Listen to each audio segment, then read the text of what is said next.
because of what it says. I should make my tag Stunty. Look at Joel. Do it. No. All right, I'm gonna go live. It's already live. You know what I missed out was that I forgot to put the intro song. So this is. No, I was looking forward to that. Wait, let's just redo it real quick. Just do our new intro song. See, this is that comment here, right? What's he talking about? You chose, this is your comment, Joel. Every battle is the battle, right? And then welcome Stunty. Stunty's like, even the Jason versus Mazzy one? Jeez. Stunty's about to get timed out. Watch it. Hit the button. We're 51 seconds in. You can't time him out yet. This is bad. Come on now. Wolfman, what do you... Hey, you guys got my hopes up with these Danzig reissues. I've been looking where I can order them at, and I can't find them. What do you mean? You're supposed to order them from You Discover, right?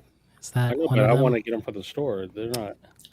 You mean they're not selling them at Alliance? Have not seen them. So I mean, they may just get added later. But I want them. Is he releasing the album that has Mother on it? What? I think that's off what, Danzig 2 or 3? Mother. That's all I want. I just want Mother. 2, I think. Yep. That's all. That's the only song everyone knows by him, basically. Yeah. The casual fans, anyway. That's all you need to know. Arnaldo's like, please, Jason, why'd you do this to me? Why did you get me involved in this? Wyoming Dave, welcome, right? Saying hello to everyone, right? Arnaldo saying hello to everyone, not just, you know. Not only the people that you like on the panel. Thanks, Stevie. Who does that? Wait, we love everybody. We don't out anybody, right? No, hey, Arnaldo, you know this guy in chat named Joel Swaney? You know him? Is that your last name? No. Okay. Joel. He's the better Joel. There he is. Look how cute he is. He's adorable. What the? Welcome, everybody. So, wow. Welcome, Paul, Breakfast King. The clip of, oh, yes, that's right. I wonder what he said to the guy to get knocked out. Does anyone in the panel remember what he said? Well, who was it that knocked him out? I'm familiar with that clip, but who the heck was it? I don't know. I just know he got knocked out. Welcome, Grasshopper. This is welcome, Wolfman. Drop an 11 in the chat if you think Billy Idol would butcher a version of Mother. I think he'd kill it. What the? Welcome, Art. Good evening. Welcome, Alan. So, what are we doing tonight, Groove Seeker? What are we doing? We are doing record shootouts. We are doing why Jason does record shootouts, why we love record shootouts, or why we don't like record shootouts, or what we don't like about record shootouts. Right. And I think it's important to note the inspiration for your topic tonight, Jason, because this you came out guns a blazing yesterday. You're like, I don't know if we're doing a stream. I got people in town. I'm at the festival. I got things going on, and all of a sudden it was like, boom! This is what we're doing tomorrow. We were like, okay. Threw it down, yeah. Yes. Threw it right down. It probably was caused by the weak performance of Sabrina Carpenter at ACL Festival. That was Arnaldo. Like, she did not sound good. Maybe she sounds good in like a private setting. She tore ACL? Yeah.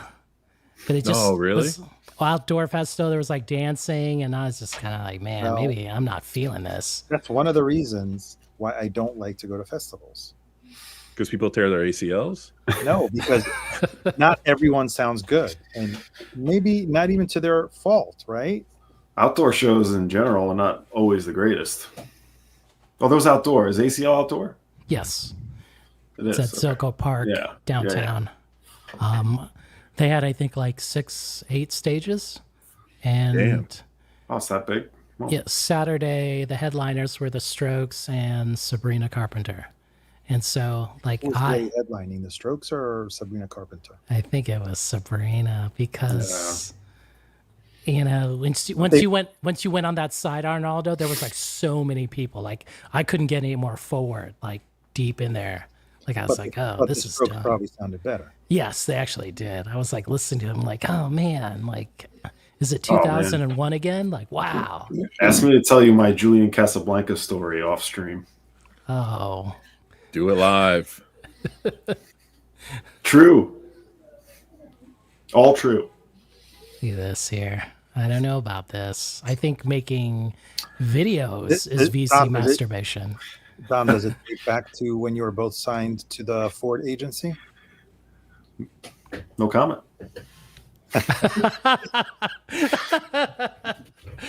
You just have to wonder. You just have to wait till off stream, Arnaldo. Sorry, you're going to have to stick around till 12 a.m.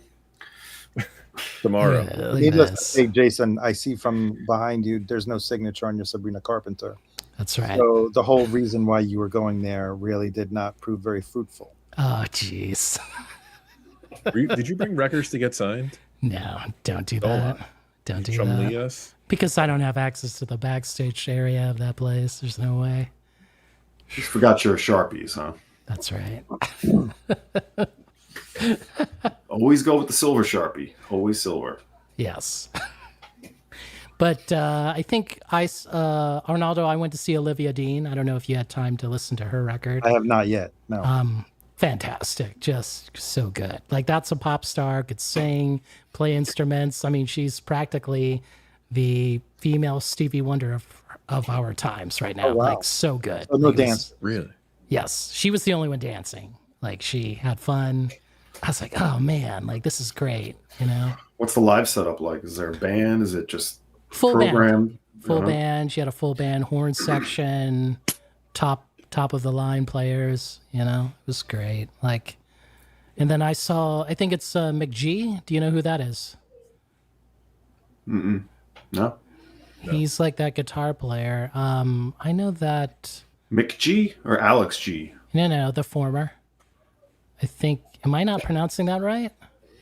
Let's see here. The MKG. Yes, his name is Mike G. Actually. No, I guess not. Oh, McGee. Yes. McGee. Yes, Yes. I know who you're talking about now. I saw him live. I didn't know he was playing, and then it was pretty good. But he kind of like went after that sort of, like, let's say if an artist knows the formula, right? Like, you know, like if I knew how to make power ballads, right? Does that make sense? And then I just like go deep dive. Like, I'm Chicago 16, 17. So of course, when Peter Cetera, what do we follow it up with? Another power ballad. We know the formula. So he knows the formula very well, and he could apply it, right? And so like he had that sort of, he did an intro of Van Halen, one of their power ballads. Like, and I was just like, what the hell? And then these kids are all into it, and I'm like, do they not know that's Van Hagar? Do you not know? The one and only.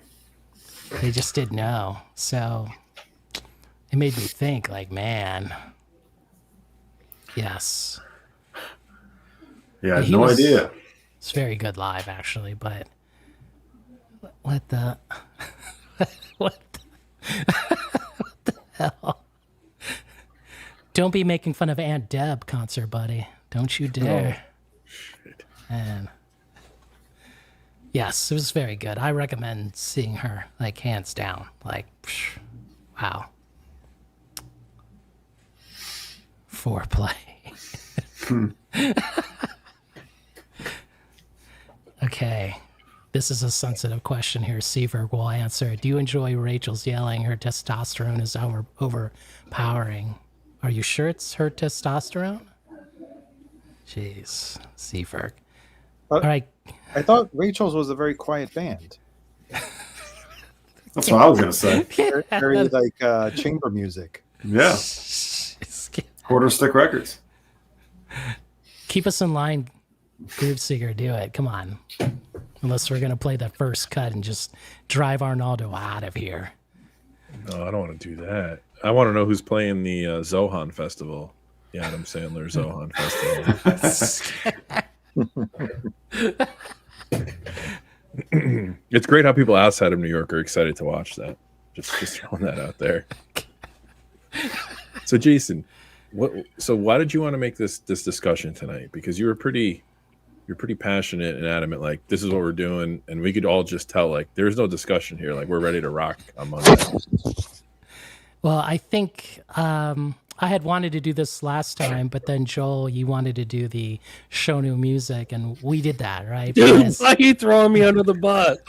I mean, we kind of did that. We sort of did that. so Hold on. No, that's not how that went. so now, like, I think like there was accusations from people in the vinyl community saying I'm riding the fader.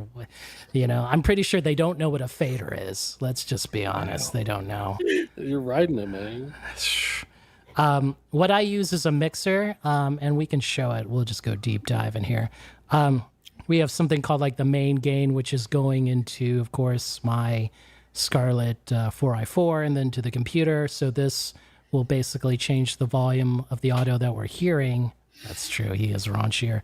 And then we have the pre-gain. So I always mess with the pre-gain. Why? If one of the pre-gain is louder than the other one, then we're not really doing a full comparison, right? If I was DJing live and one song was louder than the other, right, everyone would notice and we wouldn't be keeping the flow of, you know, if the source are sounding the same or not. Does that make sense? Mm-hmm. Oh yeah. So that's why I'm always messing with this. These are the faders down here, and basically they kind of just lower down the music, basically. You know, they fade it out. Can you demonstrate how to ride a fader for the viewers at home? Sure, we'll do it. Oh my gosh, we're going to cheat here. Are you able to hear it or no? Not yet. Did you add it as a source? Oh, I didn't cue it down for you. Now you know what we're going to do. Stunty's favorite song. So here, when I ride the fader, does everyone now know what the fader does? It fades the music. Feels the in. vibe is what it does. No. Ride it up.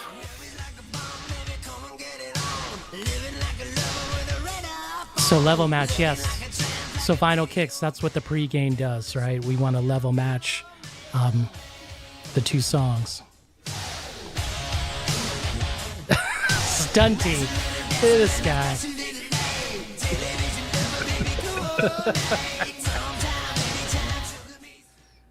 You know, that's Arnaldo's favorite song.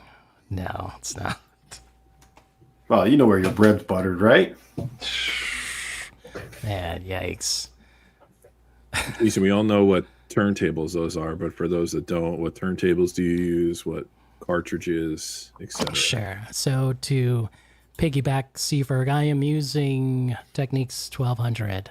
I am using, for these comparisons, the Ortophone 2M Black. We don't want to scratch on the Ortophone 2M Black, right? Because that's not meant for scratching. It's mostly listening. Yes, he would. Drop an 11. Do you think he could do it? Oh, well, I think I could with the other cartridges, not these. And what's your opinion on the sound quality that Is comes that? from your setup and gets displayed over YouTube? Oh, nice.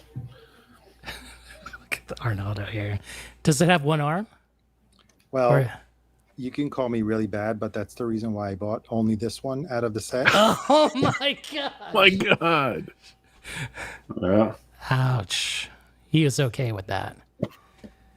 All right, sorry to go back to your question, Groove Seeker. You said So there's a lot of discussion about the sound quality that comes out of your setup into the YouTube world. What's your take on the transmission of that audio? I think streaming it's platforms. minus the YouTube compression. I think we're as close as we can get. Of course, it's not a live setting, so.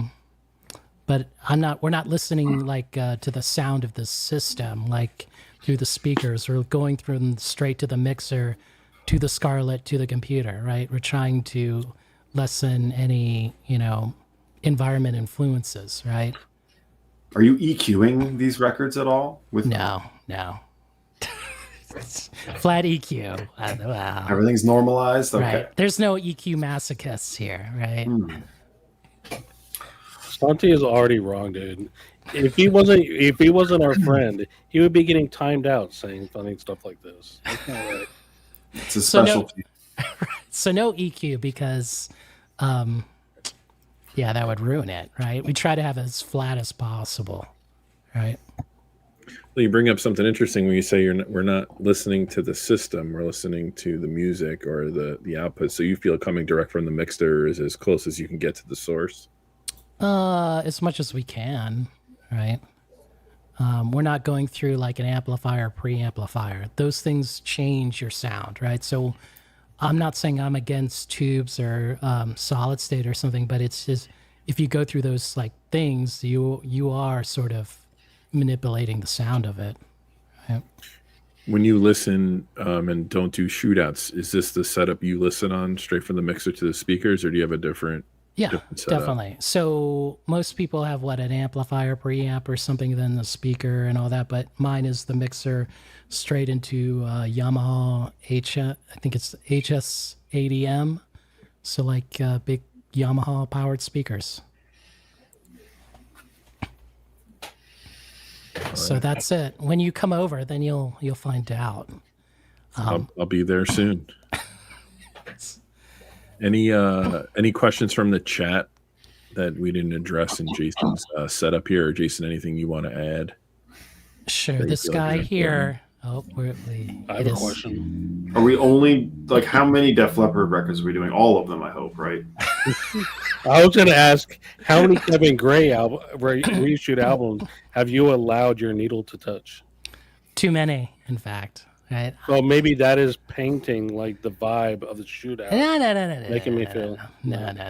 Like the thing is, and we're going to clear this out of the air. I have nothing against that guy, but to me, he's just a mastering engineer, right? Like for other people to put more focus on him, that's a little overhype. Like if it doesn't sound good, then just say that. There's no need to be like, like we need him to do these Beatles or Stones albums. Like, no, you don't. You don't need him. You have many mastering engineers out there. Jose, well, you're in for a treat, let me tell you. That's why you're not here tonight, Jose. You usually are invited, but you don't like Def Leppard, so you're out. That's it. I'm glad everyone knows how to spell leopard, too. I'm glad no one's making that mistake, even Jose. Leppard. There was a guy at Ohio State. This is in the group chat, Arnaldo, that this kid was running for student council at Ohio State. His name was Jeff Leppard. And so he would be putting like all over like his logo, his campaign slogans, Jeff Leppard, like in the Def Leppard style. As you should. Well, this is something we should probably address here, Jason. It kind of bleeds into the next section. Elliot says all this listening to one pressing and then another over and over seems silly to me. If an LP sounds good, put it in your collection and move on. It seems very obsessive to me, but you guys are younger. So Jason, why do you do these shootouts? Why do you do this? Right. Because I'm insane, right? It's where the hobby led me, guys. Like ever since I think it started back in the 2010s for sure. And it probably started with the Beatles records and the Talk records, believe it or not. Mm-hmm. So I was confused, like, why would the Talk record, I thought they all sounded the same, right? But they didn't actually. Like the US version doesn't sound like the UK versions. They were both mastered differently, I guess. Now, do you ever compare CD to record directly? Yes, I just started doing that this year. It's been painful. Yeah. I was going to ask you, we could do one, but I don't have too many CDs. Like I would have chosen U2's Achtung Baby, and that may have been too much for people. Like, yes, that would be very much for me. That would be a lot to digest. What are you saying? The CDs were better? CDs are the best, yeah. I got 1,500 of them right here. That's why I'm here today. Can you Arnaldo? can you show one? Sure. Blind poll. Yes. This is a whack-a-mole right here. Oh, great. This brings up something I talked about this week. This is someone will know what this is. The Epiphany of Glenn Jones Can you show it? by John Fahey and Glenn Jones, or the cul-de-sac, I should say. This is the final John Fahey record. It only came out on CD. What year was that? This is, I think, 1999 or 2000. No, 97. There he is in all of his glory. Not his best years. Oh, glare. This way. Down. Wow. Yeah, you can't get this. This is only a CD, so I should have planned this, but Glenn Jones played at my house What? a week ago, 6 days ago. So there we go. I'll put it over there. Put it away later. There you go. I wish I planned that, but that was a random pull. Welcome, Terry. You're totally missed. Are you not making it, Terry, to the Austin Record Show?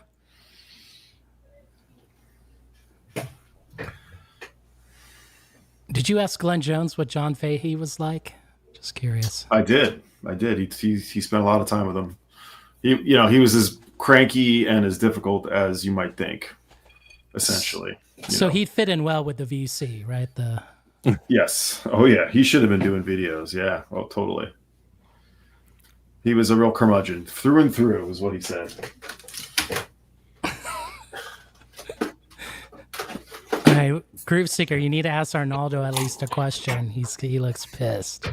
I know Arnaldo, he looks steamed. I do not have that, Paul. So before we get to the panel, though, Jason, I think, and I'm going to bring up something you shared with all of us. You started doing this years ago. This is where the hobby led you. Do you feel that you have some kind of responsibility to put these videos out because you wish you had them when you were collecting or started collecting? Yeah. Talk about that a little bit. When I started asking questions about pressings, these record store owners in Columbus, Ohio, they were looking at me like I was fucking crazy. That was it. They were like, "What are you talking about?" Like, why would you even go there? They shared that Elliott Cruz view, right? Why are you obsessing over this? What they didn't realize now is that some records are worth more than others, like, not because they're rare or expensive or whatever. It's because they sound, a little bit different or maybe in some cases better than another version, right? And I kind of wish that I had that knowledge back then, right? Instead of being I was more curious than rather satisfied. Does that make sense? Like some people do like a buy one and done kind of thing, But I'm more like, is there a different version or does it sound better? You know what I'm saying? That's where it kind of went to. Are you at a point now where if you have multiple copies of a specific title that you're just looking to keep the best one, or are you still collecting multiple copies even though one might not sound as good as another version? And like how are you approaching that now? No, I still collect multiple copies. I think if I like it, I may not be selling this Def Leppard one that will do because I enjoy it, Never mind, forget it. See, I'm just trying to work that angle for your spare Def Leppard. What is it? What album is that? Hysteria? Hysteria. Yeah. It's a double 45. Right? Oh, wow, they made that in double 45? Well, I'm sorry. It's double 33. Let me correct myself. Oh, so, Arnaldo, you'd be okay playing this. But they spread the songs on 2 LPs, so maybe not. Okay, is it because it's longer than 50 minutes? Yes. Wow. I think the torture is really elongated. Oh, and it's got to take up double the room on your shelf. I mean, that's a. It's true. You ran Jose off. It's okay. What's funny is it's actually going to be no. You just discovered his kryptonite. Very careful.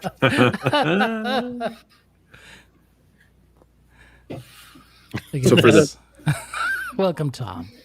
Oh, that's right. The banner says, "Why do you these shootouts?"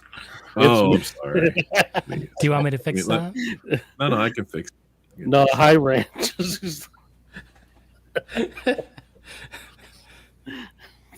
So Alan raises a good question here. Like, before the Hoffman forums, nobody really knew what the different pressings of a record sounded, like, right?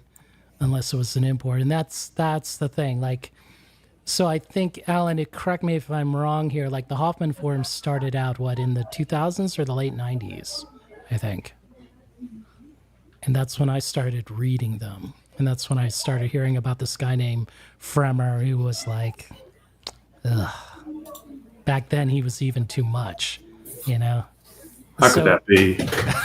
How is that possible? So Arnaldo, he was already Aunt Deb back then.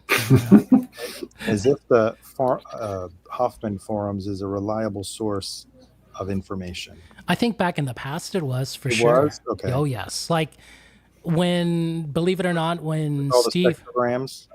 Right. But I mean, even before that, like that's when Steve Hoffman, the host, was actually participating. Like he would come there and then he would be like, well, I don't like this Beatles and the MOFI Beatles because of this, but I changed the EQ up. So maybe if you have an EQ on your amp, maybe you can get the same settings as me. So he was actually offering more helpful things, and so were other people. Now it sort of flipped, that's too bad. But I mean, like if you type Beatles MoFi, then you would get the information, but you would have to sort of go through it, What do you think it's flipped to? Sorry, Arnaldo. No, waste your entire day sifting through useless comments. Right. The information that you needed. Right. That's what happened. But I mean, I think prior, like to maybe like 10 years ago, Arnaldo, that's what you would look for, right? Like a date range where actually people were giving information. In a way, like John Bandy, like he's still going there and still offering his like opinion, and his opinion is very, it's good. But he's part of the old school of the Hoffman forums, And the problem is like those people that actually gave the knowledge, they had died out, right?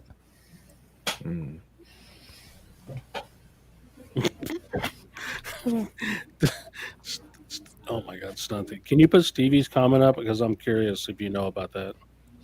Where is his comment? There, right there. Actually, I started looking at that. And that's been sort of ruining my life, Stevie. Like, because they do talk about like, the CDs having like low dynamic range, right? So, and if anyone doesn't know, what is the dynamic range, right? It's a measurement of how much you're hearing from the low end, the bass notes, to the high end, which is the treble, right?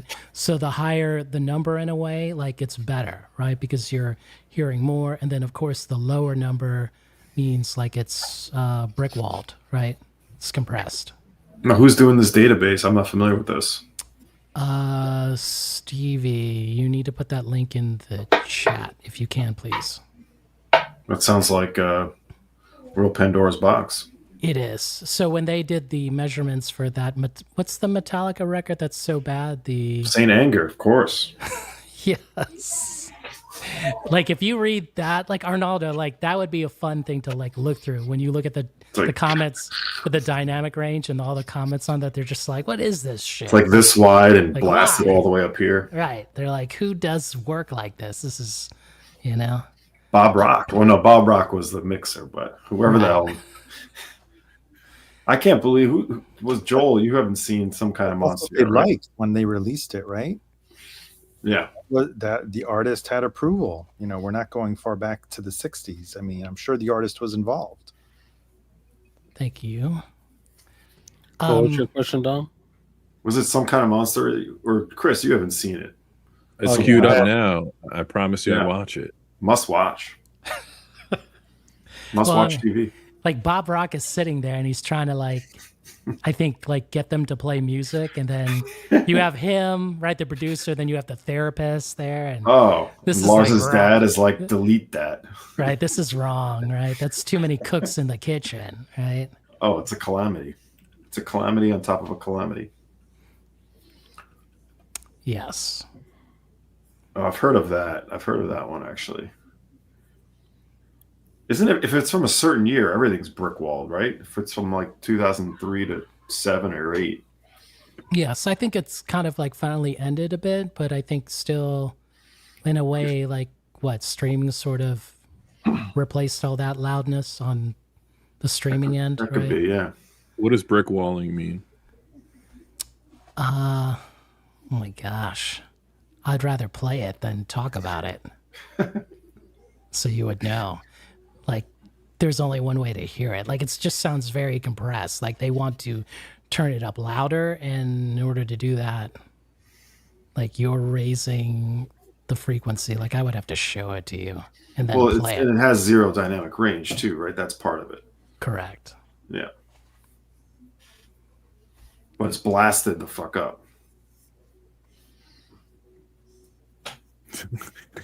I think Dana has the proper definition here.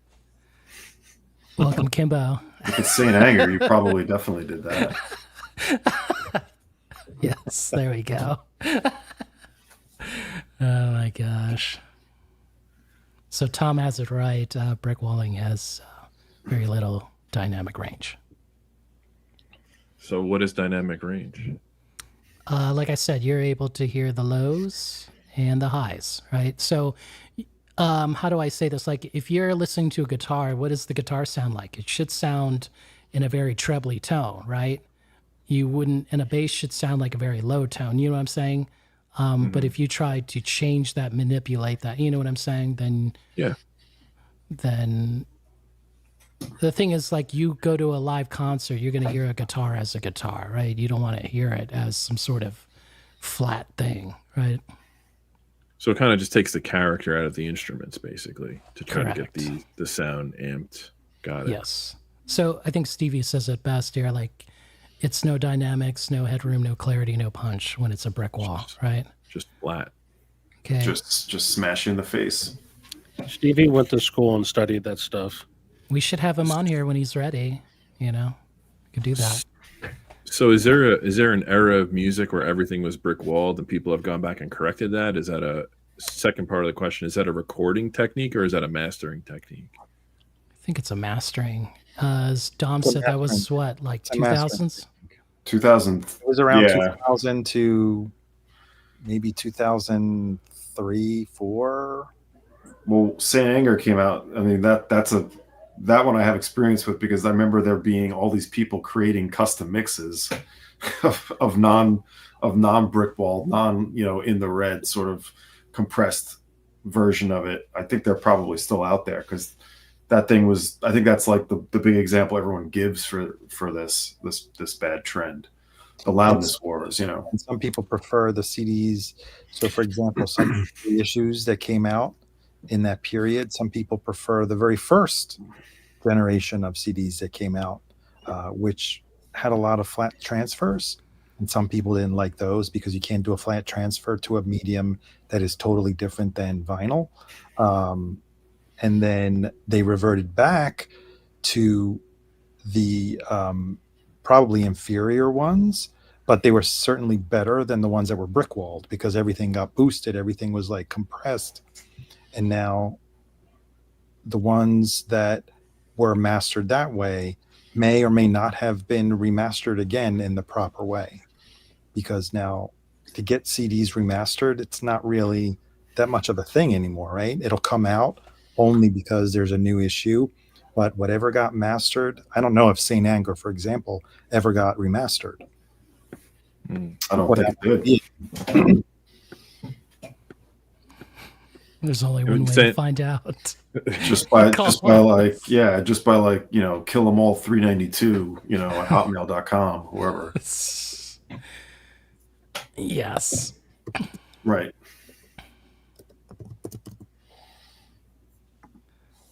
So I think Adam and then Eddie said it best, right? There's so many comments, I'm not going to be able to find it. Sorry, Eddie. Oh my gosh. Let's listen to it. Let's get it. No, we need to talk. Before we play anything, I would rather hear from the panel. Like, what do you listen to? Do comparisons matter to you? We'll start with Arnaldo. Yes, but only in the last 5 years. Before that, I kind of had the assumption that if it was remastered and it was new, that it had to sound better than whatever's out prior to that. Okay. And then I learned by experience that that's not always the case. Going back to when you were talking about the US pressings, how different they sounded by the equivalent of like maybe a UK pressing or another European pressing. Back in the 80s, when I was being introduced to some people that were audiophile, and they were judging it based more on the quality of the vinyl pressing. Oh, wow. So for them, the Japanese pressing was the ultimate quality vinyl because it is the best vinyl. It's the quietest, and they take care of everything to the smallest detail when it comes to the packaging. So they ranked those at the highest were the Japanese. And then the US pressings, when it came to quality of the vinyl, consistency of various pressings, because in some countries, like for example, in Italy, where I was living at the time, they'll run a stamper for much longer than they should. And you can tell the difference. Also, the quality of the vinyl, it's noisier. So usually it was the Japanese, then the US, the Canadian also had a very high quality vinyl and standard. And then your UK, German pressings came third. And then Spain, France, Italy, all those, Poland, all those other European territories were probably not the best, but not because of the mastering or the stamper they were using, probably because of the quality of the vinyl. Wow. And I remember buying my first Talking Heads record was a Spanish pressing of Fear of Music. And it sounds terrible. Like the non-fill never stopped. It was horrible. That's crazy. So, the fact that I do remember that's why Japanese pressings were worth so much money. Wow. and only now I come to notice from the various, I came to learn from the various forums that they were mastering the Japanese records for a type of, I guess, the pleasure of that audience. Mm-hmm. Certain frequencies were more appealing, more pleasing to their ear as a, I don't know if you want to call it a cultural or a custom of how they listen to music. So that's why you have some Japanese pressings that suffer from a audiophile or quality of sound point of view. But I don't have that many Japanese pressings. But it's funny. I was doing my own comparison because I love David Bowie and I have multiple pressings of many albums. And one that I had the most pressings of was Let's Dance. And I happened to have a Japanese copy of Let's Dance. And it sounds fantastic. So again, it comes down to this in the end. Everything is very subjective. We know that. Yes. It depends on your system. It depends on your ear. It depends on so many other factors. So for me, I thought the Japanese pressing of that record was actually very solid. So maybe someone else will find it different. Actually, for sure, someone else will find it different. Yes. Joe, are you okay? I couldn't have said it better myself. Watching Arnaldo, dude, I love you, man. And going back to, remember when we did the live, thank you, Joel, when we did the live comparison of the Buckingham Knicks? Yes. Yes, unfortunately. Because you were lucky to get it before anyone else. So when I eventually got mine, my listening experience and my comparison was different than what I picked up when we did the live stream. Oh. Which goes to prove, even though I was listening in headphones. When I do comparisons here, I don't like to do it in headphones. I always like to appreciate the room, the ambiance, because I'm mostly listening without headphones unless I'm commuting. So whereas the differences were more pronounced when we did the live stream, they were less pronounced when I did it in my home on my system. And it wasn't very consistent. I thought that some tracks actually I preferred on the Rhino Hi-Fi. Okay. Joel, we like that one. Joel, what's up with that question? Yeah, dude, Chris Grooveseeker is the one who is typing up the DAX, right? $100 stylus does not reproduce music better than $100 DAC. No. Just listen to your iPhone plugged into your system, and then go buy an Audio Tech 60 and tell me what you'd rather listen to. It's this. This is why we don't have this guy on the panel. Didn't he leave? He's going to be here. He's not leaving. All right, Dom. Thought it was Def Leppard would do it. Jose, he's stronger than he looks like. He's a strong man. Arnaldo, as soon as I drop Def Leppard, Jose's out. He's going to be out for sure. I think you will be out too, right? You can't take that song. Dom, this topic, like, what do you listen for? Do shootouts even matter? You don't care? Oh yeah, I love shootouts. I don't necessarily do them myself that much, but I love it. I love hearing the nuances up against each other. But Dom, do you like hearing someone else's opinion on a shootout, or do you take it with a grain of salt until you do it yourself? I think it's interesting to be in the same room as people do and see what they hear. Right. Together. But if you read about it, if you read about a shootout of a reviewer, I don't do any of that. Okay. No, I think it's fascinating I like comparing, mono versus stereo type thing, or I like comparing like a nice original pressing of something versus like a bootleg or reissue to see like, is it really worth this? I don't get too into like the different, the real minutia of like different pressing plants and trying to really get to the bottom of that. That's all fine and good if that's what you're into. Yeah, you can't tell you how you spend your money. Everyone's got their own little kink or whatever, but I think it's more interesting to put as much difference between the two different, same records as you can and see like, what you prefer. So, I mean, I used to do it, we used to do it at the shop here. The first time I remember doing it was when those Brian Eno remasters came out. Those, the double 45, of all the 70s Eno records, and even like the film series. And those at the time sounded like blew away some of the US pressing versions. But then when we went further and compared them to the UK originals, it was not even close. So that fascinated me that there would be such a big difference and then between, those different generations of pressing. So, but these days, like, no, I just rely on Jason for all of my streaming or my comparisons. He's got the perfect setup. I mean, look at this. Come on. I don't have it. Thanks, Tom. But sometimes yeah, the difference is so noticeable that you don't need to do it side by side with two turntables. I think it can be, sure.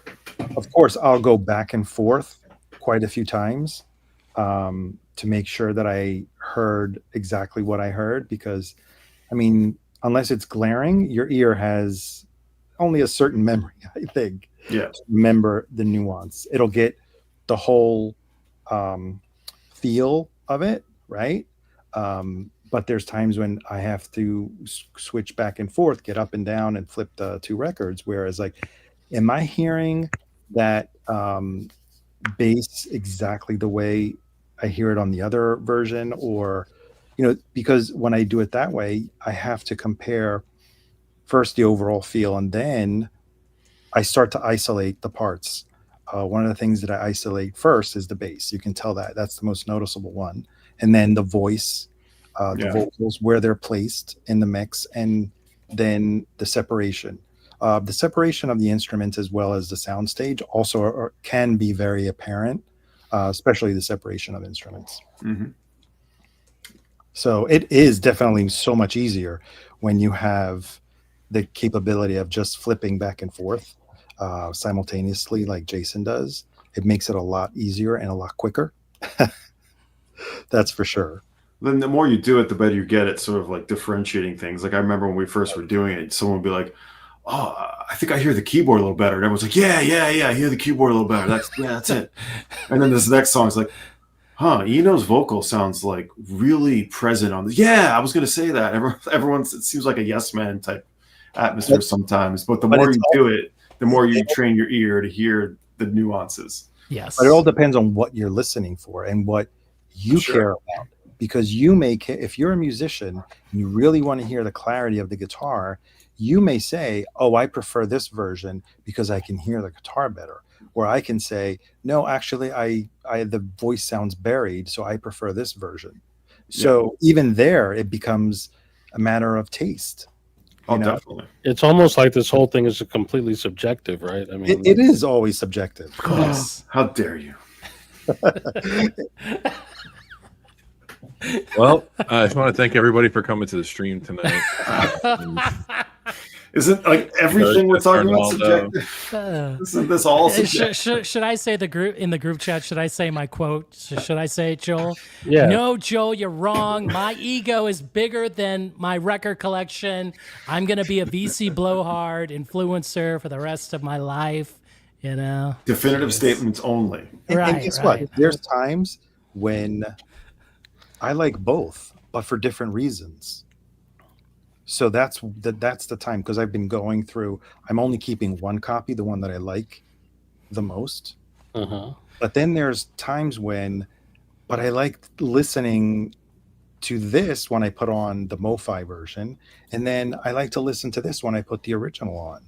Yes, that's a lot of effort to listen to an album, man. But I only do that for the ones that I really, really love. I'll hold on to the two copies that will provide a different listening experience. And the problem for Arnaldo is there's about 575 records that he really, really loves. So and you have to sit down to it, but and I get it. I'm guilty of it too. Like, oh man, yeah. I just can't do it anymore. I mean, I'm always looking for things to purge, so like I can't keep multiple copies of it. I mean, that just had to be the first. I've come to that point too. It's like where else can I trim? Dom, did you purge your Velvet Underground Atlantic 75 double 45? Not yet. We did Not that. Yet. And you were like, damn. Not yet. Okay. That's a good point. I should go grab it to put in my purge box here. Well, I remember that night because we both thought that sounded really good, and then Jason, played a very nice copy of an original. We were like, "Oh, fuck." Well, it's okay. Loaded? I have the original. It's fine. Is that loaded? Yeah. Yes. Yeah, I don't have an original, so I'm happy with the double 45.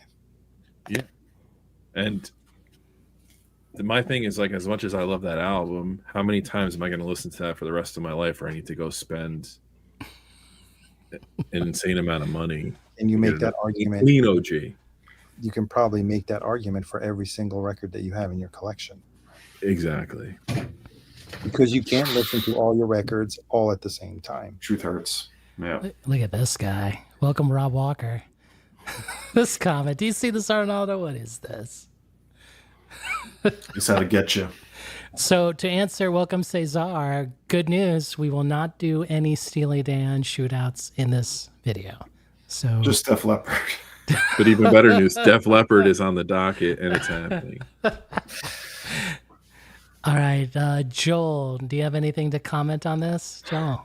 Well, no, I mean, I already told you all about my Deep Purple. That's how I started on the stream. The Made in Japan, my original, or my dad's original that I listened to. And then many years later, I was working at Tower and I wanted to listen to it in my car, so I got the CD.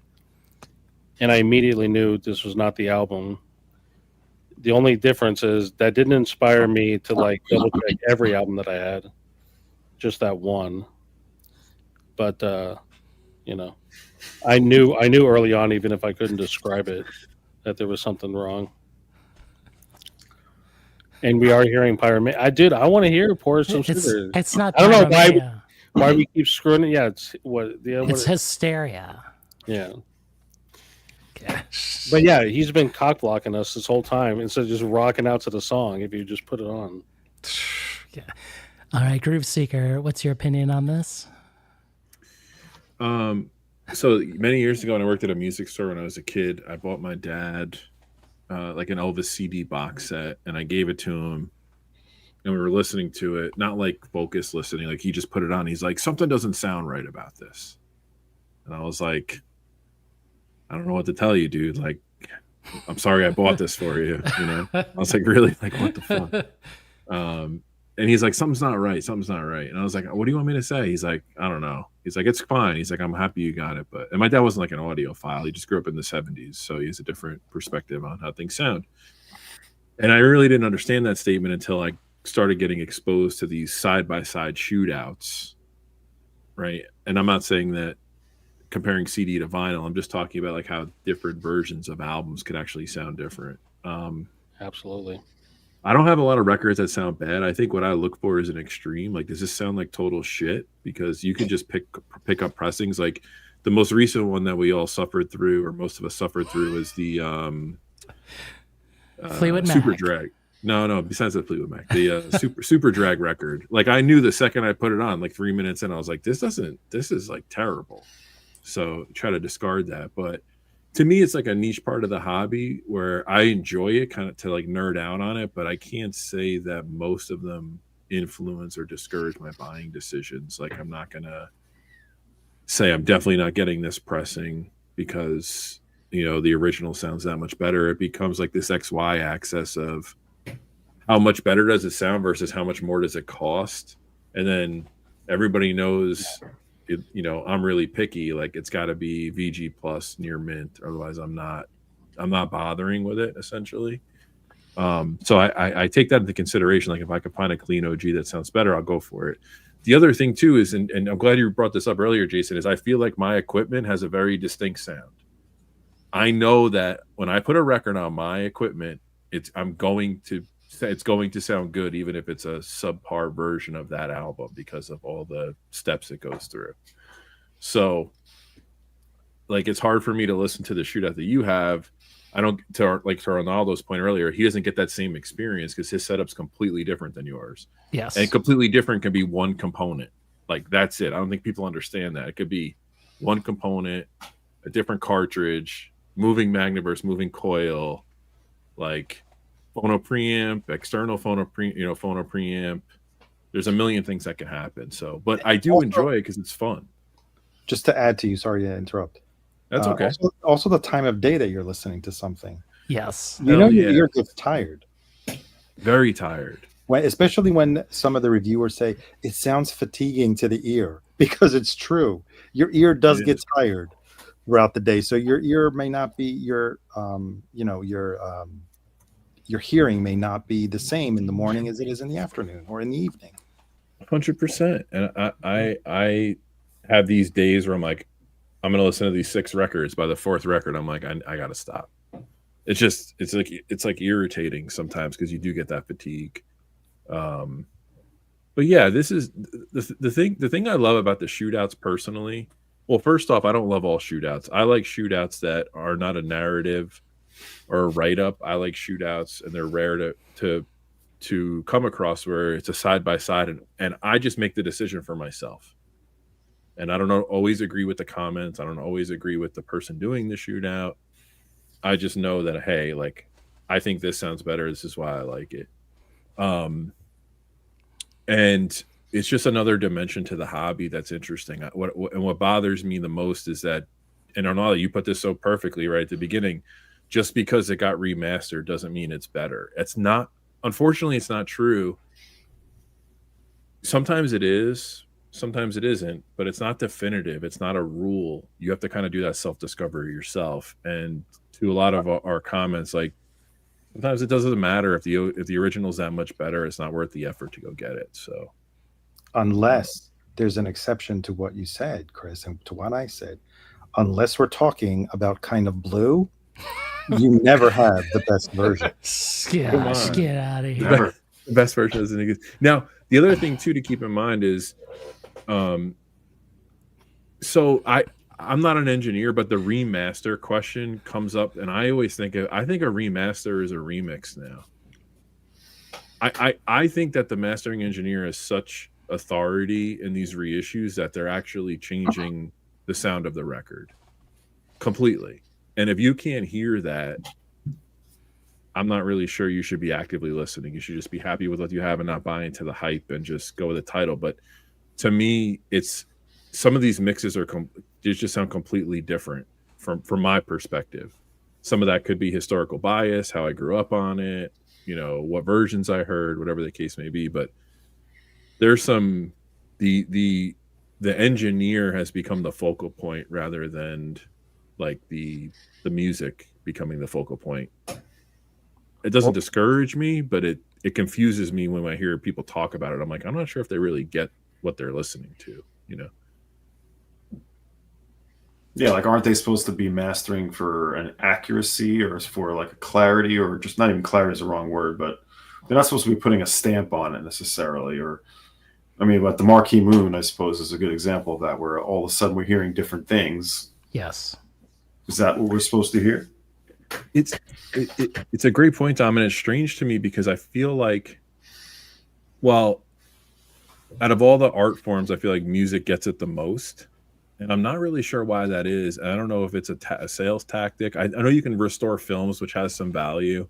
Like picture quality has changed. And if you can make that picture more appealing, there's advantages to it. There's disadvantages to it as well. Like if you watch an 80s movie, you kind of want that grainy VHS feel. You don't really want to see it in 4K. It doesn't feel the same. No, I want to see that life size, like the life-like motion of that's horrible. Like watching Fast Times at Ridgemont High like that. Come on, who wants that? Yeah, exactly. Like it's a strange thing, and I feel like the for some reason audio is just being abused in that regard. Now, with that said, everybody who knows me on this panel knows when I buy, more than half of my collection is reissues because I just want the music. I could really give a shit about being detailed. There's probably 2 or 3 dozen albums that I'm like, I really want the best version that's good for me, that I want. But other than that, I just want the record. You know, I'm not going to go crazy if it's a little bit different than what I remember it or something like that. You will, if you find that version of that album that affected your father to say, this doesn't sound right, then I think you'll have that same opinion. You know what, Arnold, is a good point. I think I've kind of gone through that a little bit already. Like, there's a bias there. Like, I grew up on CDs. So when I hear Nevermind on vinyl, I think it like blows my mind because the CD is just different. And I think the vinyl... So I don't think vinyl sounds better. I think vinyl sounds different. And the way it sounds different, I like more than I like CDs. But I'm not going to definitively say, if you listen to CDs, you're a moron, or if you stream, like that's not good enough. Like that's just what you like, and that's okay. So maybe you're right. Like I guess there's a couple of records I can think of I've gone through that situation. Do you remember when people were listening to MP3s and thought they were the greatest thing ever? Of course. And they would argue about the bit rate and all that shit. Well, that's like the settings in your audio software. To rip the before I knew about this world, I had ripped all of my CDs to a hard drive before college. And when I went away, I had some CDs with me, and my friends were going crazy about MP3 audio quality. And before like I knew what audio file was, I was like, hold on, like I have the CD of this, like put this in. It's going to sound completely different. They're like, no way. I'm like, no, trust me, it's going to sound like 2 different worlds, you know. But yeah, you're right. I think it's like whatever the latest, most convenient thing is. Now, if you grew up on MP3s and streaming and downloading, that's what your brain has reconciled with how the album is supposed to sound. So maybe for you, it is the best, right? But scientifically or mathematically, it might not be. So I don't know. Almost as if it's all subjective, right? In a nutty. Exactly. Are we live? Did we... Are we somehow backstage again? What happened? Is Jose trying to get in? So, Arnaldo, every time you sit down, I don't want to say every time, when you sit down to listen to music, right? And we all listen to a ton of music every day, and several different environments. Are you always focused on like this active listening where you're in your sweet spot and you're just listening to the music and you're absorbing it, or is it like do you ever just like put on a record and walk around the house and like just do your It depends. thing? So what does it depend on? When it's a new record that I just purchased, I will sit down and listen to it. Mm-hmm. If it's something that I know, I can put it on and be in the other room, and because I'm enjoying the music, I'm not enjoying the sound. So if let's take the Smiths for example. Let's say they've reissued the catalog, AAA, the whole suite package. Would you sit down with those albums because that's your favorite band, and would you listen intently Yes. before? Yes. You would, yeah. Yes. Okay. And almost everything that I purchase, whether it's new or used, I want to have at least that one listening where I'm sitting down and I'm paying attention. What about you, Dom? Very rare, I would say, but I try to make it happen. Yeah, when I listen to my Bad Religion, I try to listen to it, very focused and attentive. No, most of the time I'm doing other stuff. Absolutely. A few times a week I'm sitting in my chair and staring at the wall and listening. A few times a week, I'd say. Have you guys ever bought a record? Have you guys ever bought a record and purposely Joel is not baked, on man. He's baked. because you can't listen to it intently? Have Say you that like bought a again? record and been like, I'm not ready for this yet? Like I can't get this Yeah. the weekend because Usually when it's one of those nice special ones that I've pined after for quite some time, I won't play it until You're ready. everything's ready. Yeah. Yeah. What about you, Rojas? Ask the question again. I got distracted by Joel being too baked. How do you listen? Are you an intent listener? Are you always focused and drilled in, or sometimes are you just like music on and going about your day? It's both. When I'm doing it, this is what you can't see. I have like 4 different headphones here, right? I think we talked about this before. When I do a deep dive listen, then I'm gonna compare it and listen. But if I just enjoy it, then I just throw it on the speakers and not think about it. You know what I'm saying? But it's 2 modes, right? If I want to go deep, everyone before the chat, like I was doing a comparison of Fairport Convention, Leaf and Leech, I think, that record. Oh man, I missed that for the Leopard. Dang. It was good. He was not playing. You were not playing that when I joined. No, we were playing it earlier. Yeah. We were playing it earlier. So Why can't we play that? I'd rather listen to that. Would you rather listen to that? Airport Convention over any of the other albums you picked that you're gonna play. Well, hold up here. Okay. You need to tell me why you don't want to listen to the Def Leppard. No, I love Def Leppard. I wanted to hear it like 15 minutes ago. I mean, we're like an hour and a half in. I know. This is the thing. Now you see why I didn't want to play it first. You know what I'm saying? We were going to get into this thing, and then we're going to play the thing. This. Listen, record. what is this war crap thing going on? I feel it's some it's a stunty thing. Do not. Yeah. Are Stay they away from referring the to war me? Because it feels like I'm not trying not to like look too much into it, but it seems like. So Jason, like this is not fair, and I know you better than to say this, but I always envision you like you get the record, UPS comes, you open it up, and I just imagine you immediately standing behind that mixer, putting headphones on. Is that always? No, it's not. No. I put it on and just play it and like turn it up and like sit there. Maybe I'll grab a book, and then if something really hits me, I drop the book or the iPad and be like, wait a minute, but if it doesn't really hit me, then, we just let it play. Like, I think sometimes you just have to enjoy it. I think Tom and Elliot are saying this, like they think, I'm more obsessive or, but I'm not. Like, I'll just play it sometimes and just enjoy it, which is what it's there for, right? But if the question comes up, like this one that Joel is asking here, right? The UK Sex Pistols versus that US, right? Like, I got curious, like, could a U.S. pressing beat the UK, right? Another of these scenarios, and Joel's right. It never could compare. Like, it just wasn't going to happen. Yeah, exactly. That's why I've been skipping it every time I come. It comes past me in the bins. But I think So I don't know. The U.S. press. Have you ever owned the US? Yeah, yeah. No, an original US I don't. I have a reissue, but I've always wanted to get the original UK. And thank God I didn't get the Rhino Hi-Fi. You know, I did not do the comparison, but Arnaldo, I got like a 80s reissue, and I've been chatting with the Reverend about it.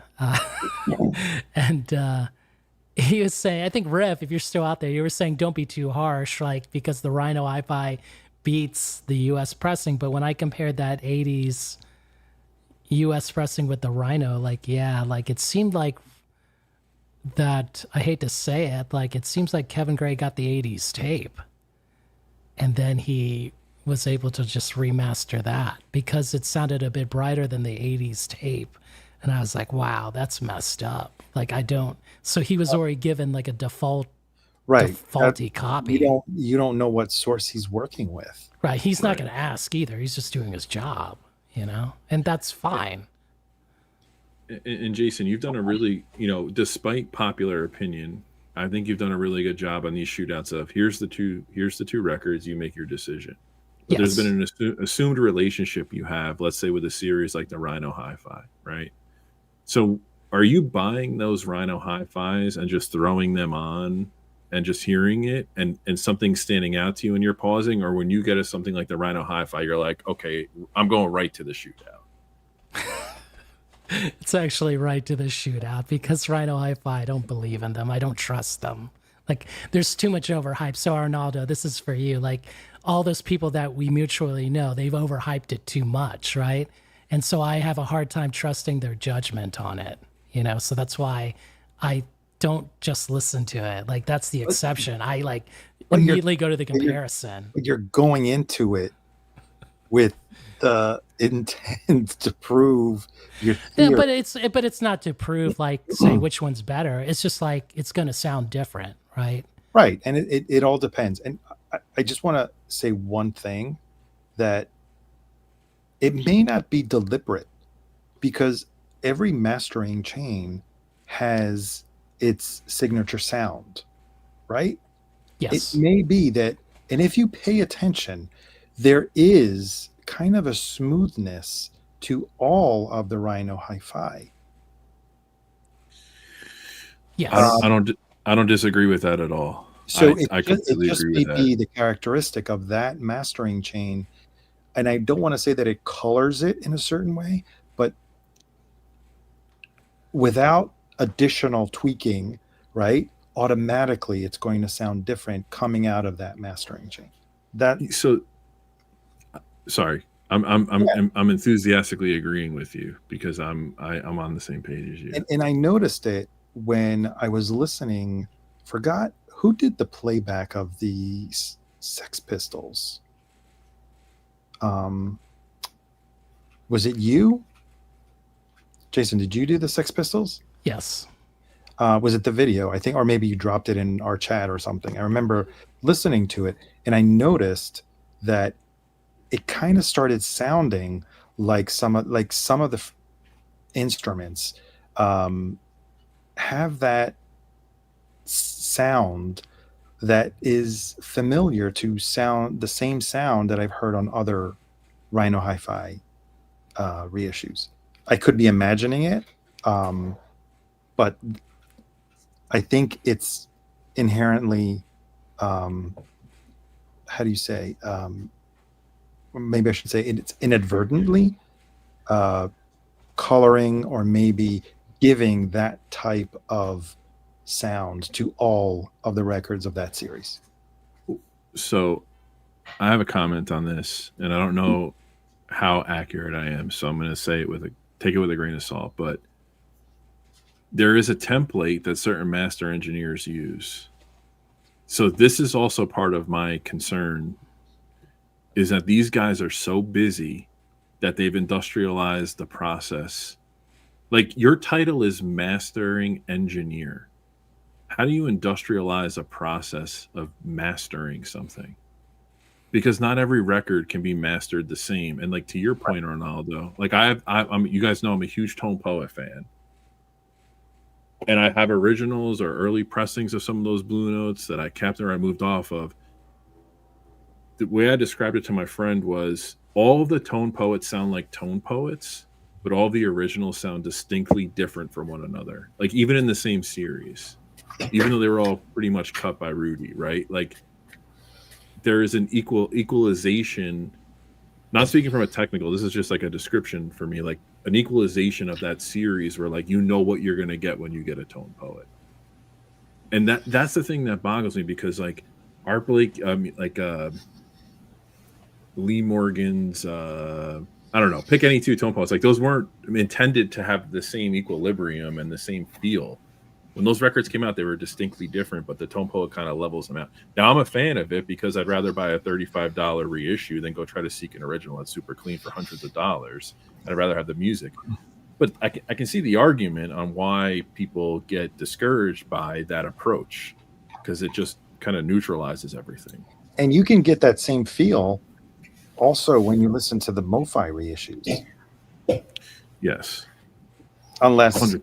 they veer off completely for some releases where there definitely was, I don't know, maybe the quality of the tape or whatever they were using or the transfer that they did may have really played a number on what you're hearing. But like for me, the Miles Davis MoFis, the clarity that's in all of those just seems very similar throughout the whole series. But then again, there's times when it sounds, the bass sounds a little more pronounced or more muffled. And then you have the rolled off top end, like on the Michael Jackson. So there are these outliers, but for the most part, I think that clarity that comes out of the MoFi mastering chain is their signature. Now, to your point on those Miles, I've been buying Miles since I was a kid. Before I was a teenager, listened to CDs, beat up records. I think the MoFi sound the best out of everything for the most part. For the most part, there are some exceptions, but like whatever they did in their signature sound for those Miles, I'm like, this is the way I want to listen. Probably, yeah, it works. I mean, the VMP box set on some of those releases, I tend to prefer the VMP box set. Yep. But again, it's going to be all very subjective depending on how I listen to it and how you listen to it. So, for example, for me, all of those, is it the Blue Note Classic series? Mm-hmm. All of those are done by Kevin Gray, up until I think maybe the last one. Probably because I listen to jazz very differently from the way you guys listen to it, and I'm a newbie when it comes to that. But I don't hear the signature sound when Kevin Gray does all of the jazz reissues. It's funny you say that because I don't hear it on the classic as much as the Tone Poet. Okay. And again, I could be totally wrong because I listen to jazz differently. And I have nothing to compare it to because I only started buying jazz through these reissue series. So for me, that's what I know. But I can tell the difference between the times that certain albums were recorded versus, another album, right? Or the musician, whether it's Herbie Hancock or whether it's just Art Blakey. So I can get the differences throughout the records, whereas that signature stamp is not there. But it could be just me. I'm not by any means an authority in Tone Poet or Blue. And let's be honest, would you rather go get a $28 version of Art Blakey's Moanin', or would you rather go seek a VG Plus that record for, I don't know, $225? That's not even a question for me. I had one. You could have bought it from me. That's not even a question for me. Come on, Don. Again, I'm always of the philosophy. I had it. If the reissue gets you 90% there, and it costs you maybe $300 to get that extra 10%, that's not even a question for me, unless it is one of my absolute top 20 favorite records in the world. So Stunty again, not a musician, not an engineer, way outside the industry. Again, the work of mastering engineer is supposed to be anonymous. It's just about keeping the frequency between two ranges. You were talking about mixing and cutting.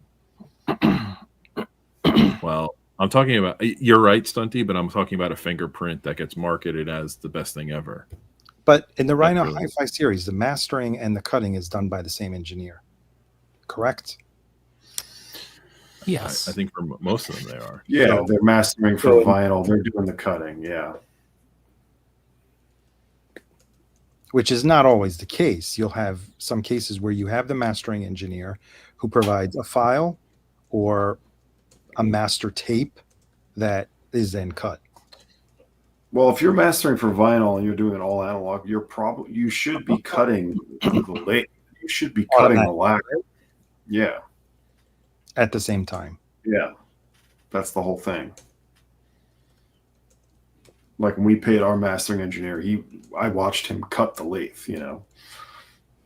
He's doing everything in real time and EQing and getting what he wants the way he wants to hear it, and then he's cutting. But it's interesting what Santi says, and that's how I always looked at the mastering engineer. Is it's supposed to be transparent. Yes. Yes. But again, there's the school that says, but not always what's on the master tape works well for the medium that you are mastering for. So you can't always put what is on the tape onto the lacquer, which is then going to turn into a stamper, which is then going to turn into a record, because then you'll end up with what was the record what was it, the Chet Baker, that it was way too dynamic and everyone complained about that Tone Poet? Yes. Which one was too dynamic? Oh, God. Chris, help me here. Actually, it sounds too good. I don't like Chet Baker, so I didn't buy it. No, it wasn't the Chet Baker. It was picture of, help me here. I don't know. I don't buy these either. Anyway, it was one of the Tone Poets where everyone complained. All the audiophiles said that, oh, you have to increase your tracking because it was cut too hot. Well, that was the Miles Davis small batch. No, it wasn't. No, it was. It There was was the Chet Baker. Yes. No, it was Picture. Picture of Heath. Is it called Picture of Heath? Pictures of Heath. No, there was a Chet Baker Tone Poet they did, but there was also the same complaint with the Miles Davis Craft small batch. Oh, the Craft. I just said buy a better freaking cartridge because mine had no problems, but I'll just be a snob. Well, mine had a about it. problem. There you go. Well, there you go. Serious. Get more money. No, get but a better job. Buy a better cartridge already. Come on. Wasn't there? No. What was it? Wasn't there a pressing defect that they later came out with on that? I don't think there's a pressing defect. I just think just people. Well, I was talking about the Miles small batch. I don't like Chet Baker. I didn't buy the Chet Baker Tone Poet. I think Chet Baker sorely. Please do not associate Chet Baker with Crusader, please. Erase that from your Yes, mind. please. We'll not be doing any hype stickers. Not for one of the future. junky artists I love. I love other junky artists, not Chet Baker. Like all the other jazz musicians, essentially. Exactly. Picture of Heath. There you go. The Chet Yes. Baker Picture of Heath. Thank you. Chet Baker songs to nap to on Blue Note, 1600 series.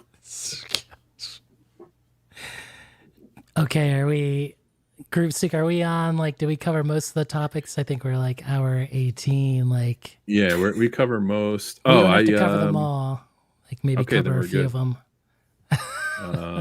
The closing question is going to be huge, but obviously I think we want to do some shootouts before then, right? Well, no, I think you should ask the question and then we'll do the shootouts for sure.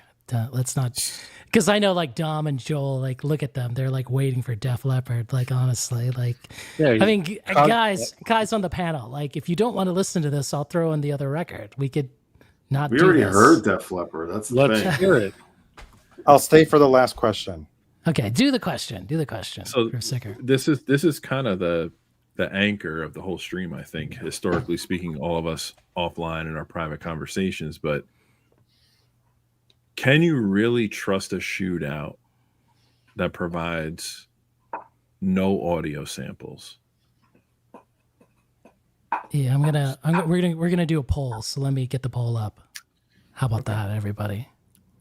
So while Jason's doing that, someone puts out a video or writes an article that says the UK is better than the US, or the reissue is better than the original because of this, and this, without any context, just a narrative.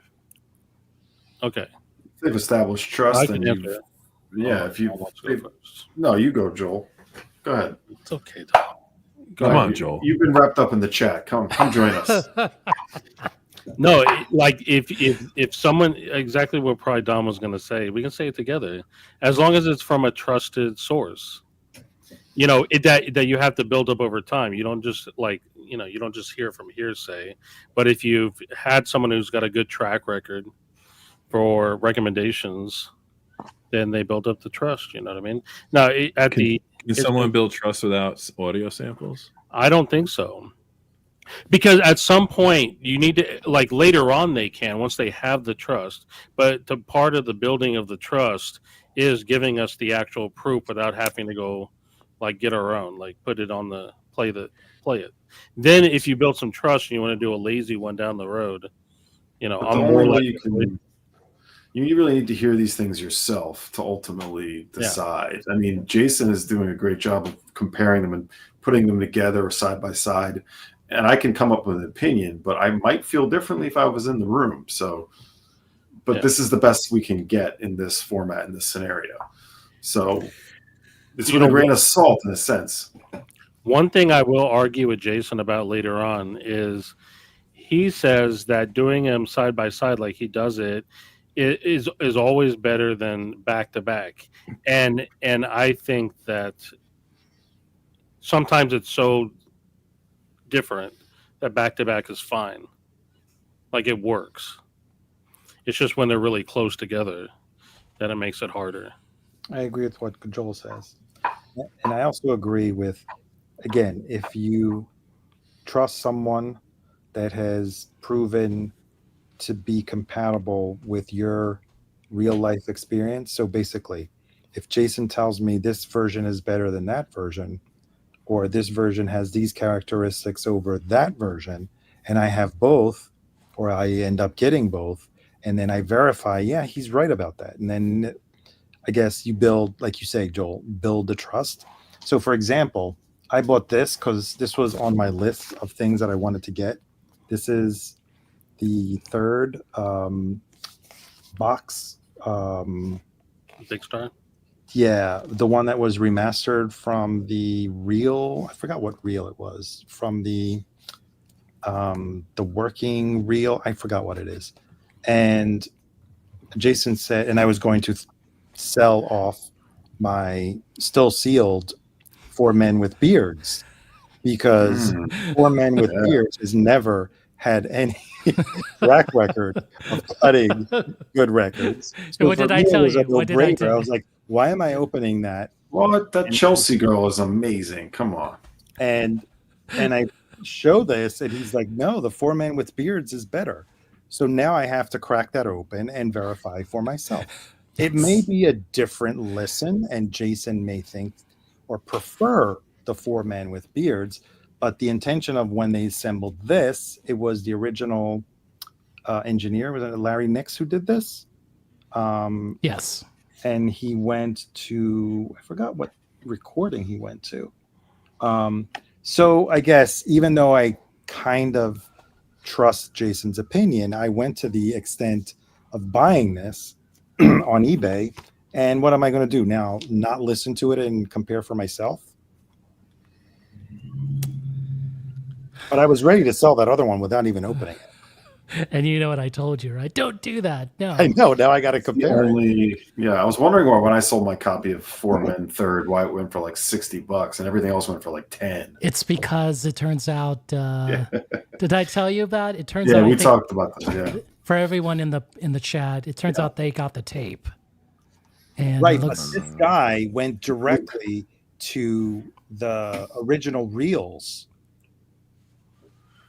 What album is it again? I'm sorry. It's Big Star Third. Big Star Third. Oh, Big Star Third. 1974, I think. And it's hard not to trust Rojas as a Big Star I know. Well, recommendation. yeah. Like that's his. For me, those reissues sound fine, but because I don't have the originals, so I enjoy them until a reasonable, affordable 1 and 2 come around. Hey, if you go back to that last thing, I've wanted to say something. Russell. Thanks, Russell. The person that said, "Can you trust a shootout of someone that got it as a promo?" Okay, now this And I is think a it's sensitive topic. well, just my opinion Here on we go. this is that I don't care if you get the promo, but I think it is information you should divulge. Or you mean disclose? Yeah, disclose, because that's part of the trust. Like if you don't tell me that, then that leaves the question that everybody has. So you have to disclose it. Just be upfront. I got this stack of promos or whatever the hell, and then I'm going to talk about them. And these are my honest feeling. And then let your honesty like earn you that trust, because people can tell when you're being fake. But this is the thing that really like kind of drives me up a wall is that there's of all the videos I watch, and we probably all watch a lot of the same ones, like no one's really an audiophile. It's fine if you want to review the reissue and be excited about the music, and I'm cool with that. But like if you're gonna come across as an audiophile authority, or that's your angle in your narrative, like you gotta prove it. You gotta give people the ability to have their subjective opinion on what you're talking about. But again, you're always talking about a personal opinion. Yeah, but at Okay, least so give me evidence to support your opinion. Well, whenever I've done in the past, I've always stated on my videos, this is my my opinion, my system, my room, my ears. Your conclusion may be totally different. But Arnaldo, you take 15 minutes to talk, or 15 to 20 minutes to talk about Dangerous, right? Where people will do 15 or 20 minutes on 17 reissues that came out, and they all sound fantastic. The best thing this engineer's ever done. There's a big difference there. So it's like I don't need the 30-second buzz narrative. I need your 15 minutes of genuine discussion. And I'm not saying that because we're friends and we do streams together. Like I just by the fact your video is 15 minutes on one title, I'm like, okay, he's got something to say. Like what is his opinion on this versus, hey, this came out, or I got this advanced copy and it sounds great. It beats my OG. I paid for my copy and I was disappointed because had I borrowed it from someone else, I probably would not have spent the $60. Right. So it's like, but I don't know. I think there's, other people may say, oh, well, the original sounds a little too bright. I prefer the more muted one. But if the first time I listened to it, I was wishing I had the treble knob. My amplifier does not have any equalization whatsoever. I was like reaching for it. I was like, I need to hear those sounds that I heard when originally I listened to this album. So like your father said, this doesn't sound right. I'm missing something. I'll say this in another way too. Like Jason's done 40, 45 shootouts that he's published. We've obviously been privy to more. If Jason tomorrow decided to stop doing those shootouts and just write about what he thinks, I'd be like, I'm not fucking watching. I'm not reading this. Even though I trust it, you've been able to validate his opinion that maybe it aligns with yours and you're in agreement with how you listen to records. I still need to hear it. Shots fired. Like I heard it here first. Jason Ross cannot be trusted. You heard it say it. No, he could be trusted because he provides the evidence. Sorry, you don't do every comparison you could possibly Joel, do. like fuck you, Joel. Your mother's a cunt. Just shut the fuck up. And shut the fuck up, Joel. I want to go back to Alan's comment because he says this is the same question. Do you trust record reviews for a record you haven't heard? Same goes with audio gear. I don't read record. I don't read record reviews. I read record. I get the headline on record review, so I know what's coming out, and I read it after I listen to it. I do it in the inverse. I just want to know that the album's out, so I can go investigate it. Or Arnaldo sends me a link and he goes, "Listen to this." He doesn't give me any opinion. He goes, "I just think you might like this," and I go listen to it. Or Dom or Jason, whoever. and then I might go investigate the write-up on it after I've absorbed it. So I might be different than everybody else. And audio gear, that's a whole nother ball of wax. I can't read those reviews. It's too technical for me. I just need to hear the equipment and say like, okay, this sounds cool or different. But yeah, I gave up on record reviews years ago for the same reason that I don't really fully trust videos in the VC, because the record reviewers are on the payola. They are. It's not a secret.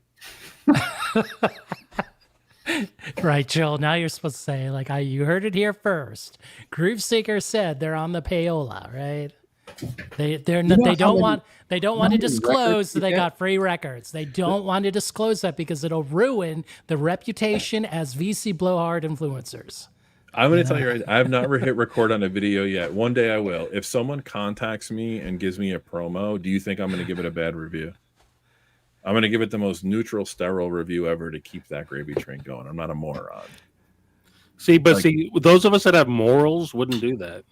I wouldn't listen. I come from the school of what's today. I am not going to compromise myself. If I don't care if you give me a promo or don't. If it's bad, you don't want things to keep coming. You want to stop that train. Okay. Here, now we have like Joel Static ATX, the bishop of the VC, right? My whole point is that the reason why Jason shootouts are valuable to me is because I don't have to think. I'm not being told what I should hear for. I just put my headphones on. Oh yeah, I after I don't even listen to Jason's comments because I don't want to be influenced.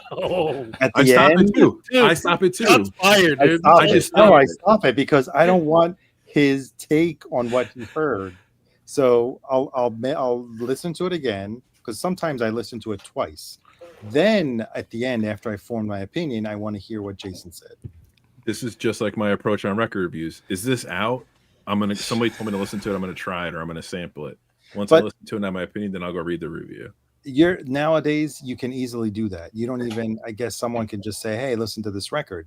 But if you didn't have free streaming, whatever streaming platform you had, you'd have to wait to borrow it from me. Otherwise, how can I recommend a record? Go listen to it, because back in the day, it was either the radio or you borrowed it from a friend.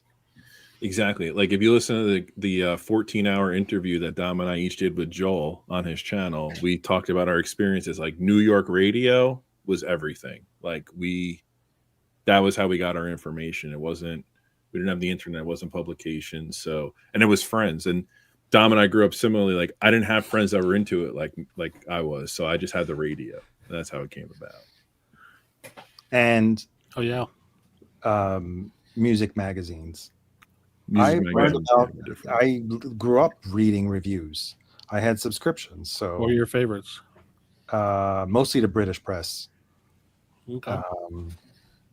NME, Mojo, Melody Maker, all of those old UK. They came out. They were weekly. Yeah. That's the thing. And the 99 cassette wall at Camelot, 99-cent cassette wall. Mm-hmm. Dude, shout out to It Takes Two. Go right. Held that on cassette single. But anyway, what I wanted to say something. Arnaldo, you said something very important, but now he distracted me. Now I got It Takes Two in my head, and I don't remember what I was going to say. I was just going to say about reviewing or getting shit on a gravy train. You also can get stuff sent to you and just not weigh in. Just say nothing about it. I've had people send me things and I'm just like, I got nothing to say. That's what I grew up on a good Catholic boy. If you got nothing good to say, don't say anything at all. Exactly. The audio. Wait, hold on. The audio guys I watch, he says, I disagree with that. Tons of equipment I don't review. That means I don't like it. So if it's on my channel, that means you don't have to trash it. So here's the thing, though. Like, I think if you do that naturally and don't say it, forget it. But like Melinda said that on her video the other day, she doesn't like she wants to keep everything positive, not say anything you don't like. That's not a good way to earn trust. Well, I'd say keep everything positive. I need a barometer. I need. There's one thing. There's being positive, but if you're never saying anything critical about anything, then you're more likely to be outed as a shill, even if you're being honest, because you're only showing the things you really love. No, I'd say, need to see what you don't like or are critical of to contrast. So for me, that builds trust. No, I say plenty of negative things on stuff I have or already have. I'm happy to trash. I got a whole box of records here I'm about to trash, But like as far as Send like, them to me, don't trash them. someone sending me something they worked really hard on, like why am I going to get on camera and trash the thing? Especially if it's like people don't even know what it is. I'm like, oh, here's this record you've never heard of. It sucks. Don't get it. Like I didn't. Yeah. Has David Frick ever written a bad review? I also used to read those like college music journals, CMJ, or like some of these like magazine reviews where everything was positive. It's just because they were being paid by promotion companies. And it's like this is all just. Sometimes I would get. Tom, we talked about it, right? You worked at Wii when the Jet record came out. I couldn't stand that record. I went to the showcase. We were probably at the same show, and because my Wii rep was kind to me, I pushed the hell out of that CD. When people he did his job, man. He did his job well. Hey, Chris, you want some tickets to the show? How about a nice bar tab? Oh, you like the Strokes? Try Jet. Dude, breaking news: Groove Seeker, aka record company shill. Oh yeah, you just outed yourself. I'm in revenue for a living. Hey, I'll steal all day. Like, come on. In New York, you got to get free when you can. If you can get something for free, you take it. So, are we gonna play this fucking thing or what? Yes. No. And on that note, guys, I will say good night. Thank you, Arnaldo. Thank you, enjoyed Arnaldo. Def Leppard. Thank you for having me. I hope you enjoyed my yapping. And good night to everybody.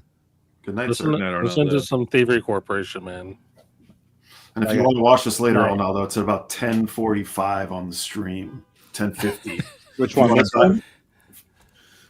Yes, the track with Perry Farrell. Great, I love that song. Yeah, I recently discovered this band. So I know they've been around for like 20 years maybe? Yeah, a long time. They used to be straight down tempo. Now they kind of mix in more world sounds, right? Well, they got some instruments. They use some stuff, but I wouldn't necessarily call it like that. But yeah. You got the right spirit. Night, That's guys. not avant-garde metal, that's for sure. Not any avant-garde. Good night, Arnaldo. Okay, are we ready? You can say no Def Leppard. We can just move on. Will you stop giving them the option to play the fucking thing? Well, if you're playing everything on that list, we're gonna be here a minute. Or we don't have to. We can skip this one and go. Why do you keep suggesting that? Will you play the fucking thing? we do have that Forever Changes. I was really curious about that, but that's fine. Let's listen to Def Leppard. Yeah. Jason, did you get what you wanted out of this stream tonight? Pre-listening party, did you get your point across on why you do? No, I did not get my point across. So we need to we're going to give you the final closing statement here. None of our opinions matter. Why do you do shootouts? Why do you want people to know? What do you want people to know about your channel and why you do this? I'm just sharing part of my hobby. That's it. To be honest, I kind of wish, like I said, these videos existed before. I wish someone else was doing it. I agree with Arnaldo. Like, I don't agree with people just yapping or these blowhard influencers yapping about it because they have ulterior motives. I think most of us in the chat know this, right? It's not a mystery, right? So Jeff Myers saying, because I hate Kevin Gray. No, I don't hate Kevin Gray. Like, notice Jeff Myers, like, I haven't stopped Kevin Gray. No one's outside Kevin Gray's house with pitchforks and trying to kill Frankenstein, No one's doing that. Like Wait, are you calling Kevin Gray a monster? Breaking news. What? So the thing is, he's just a mastering engineer, right? That's the thing. There should be no overhype. So when these other channels just overhype him, you need to really think about why are they doing it? They have ulterior motives. Yeah, like they run a business. Like, hello. Yes, right. So even though, say, Esposito will deny that he has a business relationship, he does have a business relationship. Why is his name, and why did he get to etch his name in the LA Woman Rhino Hi-Fi? Like, he's biased, What about Michael 45? Because he gets, what is it? He's a business relationship with Chad. Yeah, he's in bed with Chad. Sure. Yes. Well, the question becomes like at some point you might just the more that you have that relationship, more you get free things. Like you start to lose your judgment. Maybe you start to glaze over in a sense. Like you just sort of like you've drank too much Kool-Aid, and so you can't tell the difference or be honest if you wanted to. You're just too used to sort of like, yeah, this is the shit. This is the shit. So, maybe in the beginning you have that sort of intention, but at some point it just becomes you're just going to end up recommending everything. Correct. So when you recommend everything and praise everything, that means your credibility is like gone down to toilet, I also and you got Stunty's approval. And let's face it, that's what we're all here for. I would like Stunty to do a Friday Stunty all Kevin Gray stream, all Kevin Gray records. Sorry, Chris. All the ones that Kevin Gray was the artist. Yeah.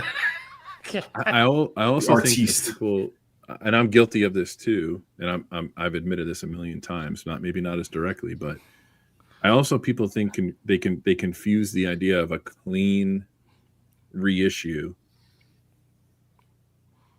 sounds better than an original because the original might be beat up or sure the best quality, and I think that's also that's my motivation. Like I said earlier, give me the $25 Blue Note reissue versus me trying to find that grail. I don't want to say grail and offense Stunty, that hard to come by record that's very expensive for me to find in good condition. So I just take that, but that doesn't mean it sounds better.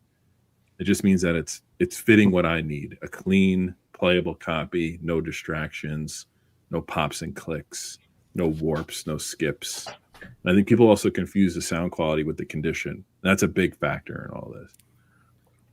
See, Tim P's comment here shows it's a complicated mix of emotions we may have about our favorite YouTubers. And I mean, he got a lot. Want to trust him.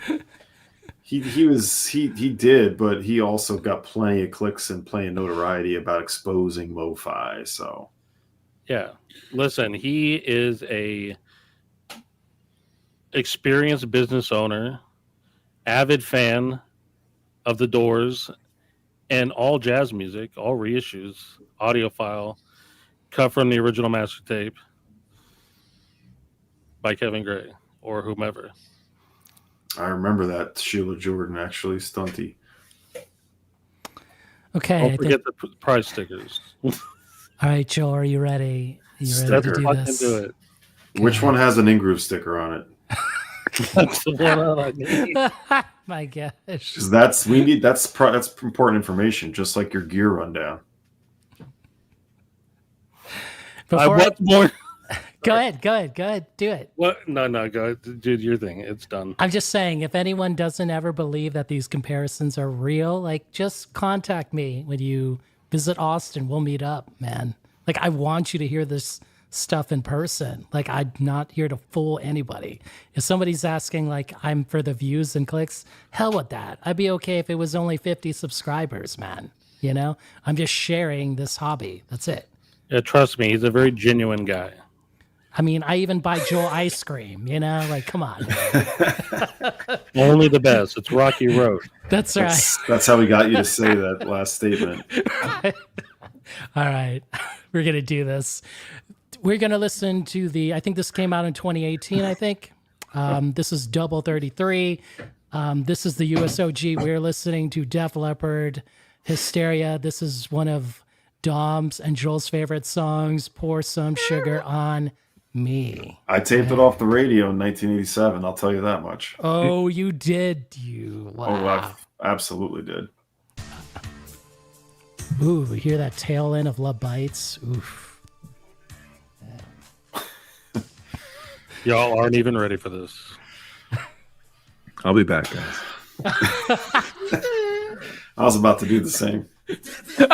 I beat you to it, Dom. Oh.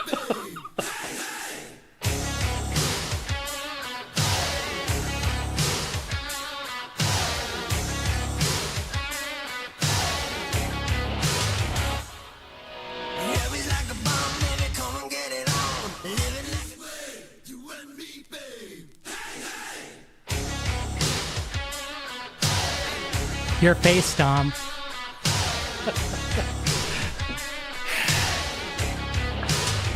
I'm gonna mute myself. I'm gonna sing along. Yeah.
The comments are just on fire. Smoking.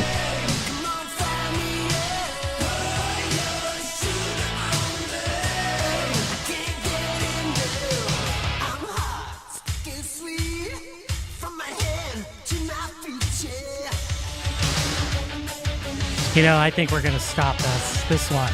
We're going to stop it. Because I think people are just upset about it.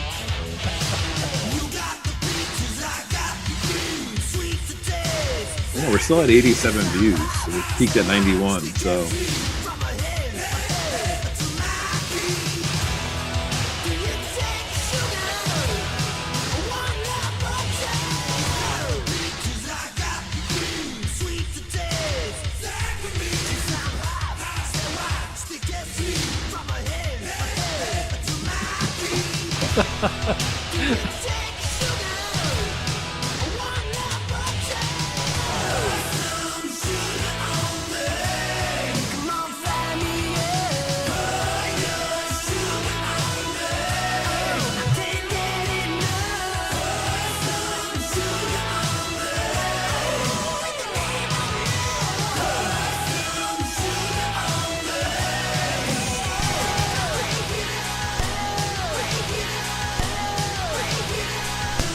Oh yeah. That's my skip. Let's upgrade that. I know.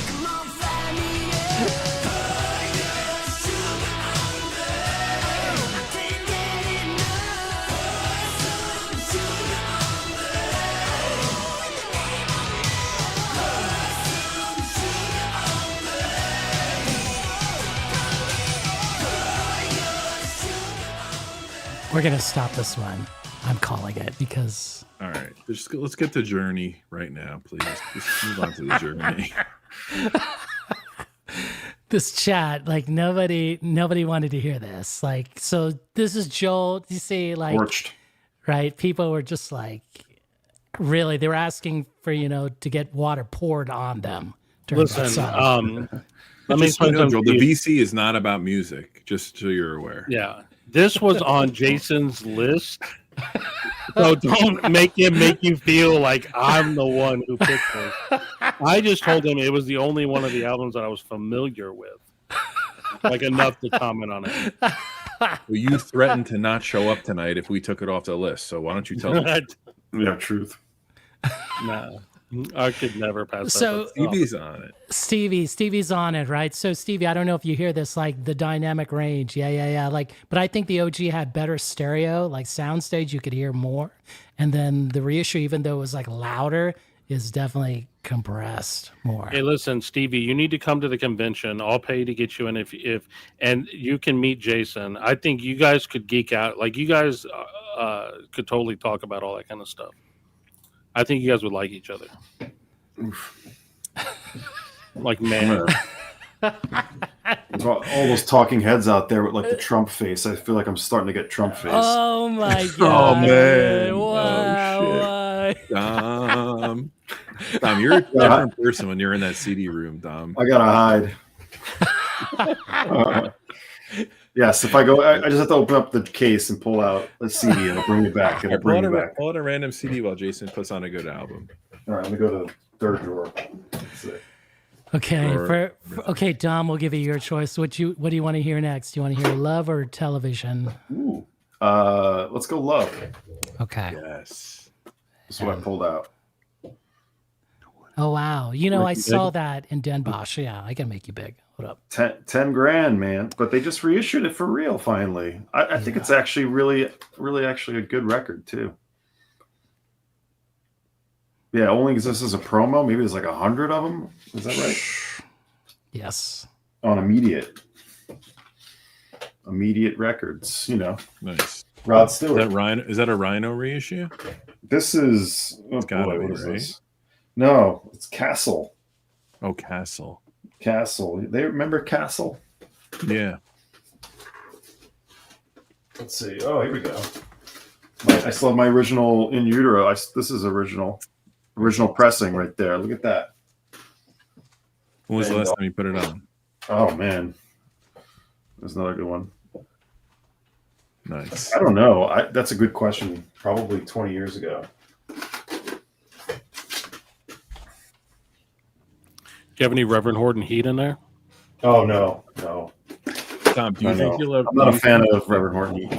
What? Do you think you'll revert one day and like you're in your late 50s, early 60s? You're like, you know what? Fuck it. I'm doing the whole Nirvana catalog right now. That would be weird, wouldn't it? I don't know. You know, Would it? what do you mean by doing the whole cat? Like I'm going to play it? You mean? Yeah, like I'm just gonna put these on again and really give it, give a hard listen one more time and make a decision. I could see it happening again. I could. I haven't played a full Nirvana album in this century. I don't think. Really? Not even unplugged? No, I don't think I have. To be honest. Wow. You get Start your to back? shit put on. Hey, Well, unplugged. I live that stuff. I grew up listening to it. It's here, baby. Yeah. Understood. I mean, it's no Pet Not Sounds, understood. but it's No, can't all be Pet Sounds. I will sell Pet Sounds. I will not sell my Nirvanas though. Nirvanas. when you're in the car, Dom. Do you listen to albums, or is it like you have something on and like if Smells Like Teen Spirit comes on, do you turn it off? Well, I listen to CDs in the car, so that's why I won't trade up my 2017 Honda. It's going to stay because that's got a disc drive. I had it in my 2018 Altima, but I had to let it go because it just wasn't running anymore. But I was like, damn, I don't have a fucking CD player now. I think they stopped them right around then. Yep. Certain song. How about Alone Again or? Good dynamics on that one. Let's go. Anyone you want. Okay. I just listened to this last night, by the way. Okay. All right. So where good this is. Let me switch. Wait, this. let me get my original pressing to shill on the stream like Dom is. Give me a second. This I'm thing selling mine too. sounds amazing. It's VG minus. Sounds like you're in the room with these guys. So we are going to listen to the MOFI 45, which is this thing.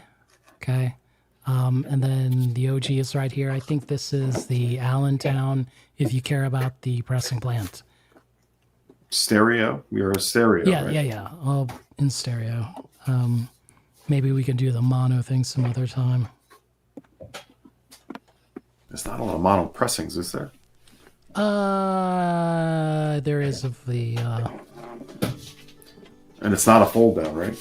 It is. It is a fold down. Oh, that's what you were saying.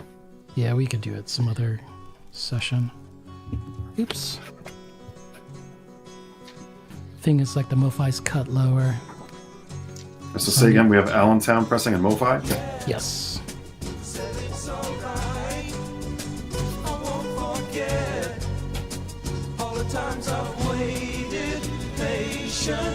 Sounds like Primus, Les Claypool playing that bass. Arthur Lee was a race car driver.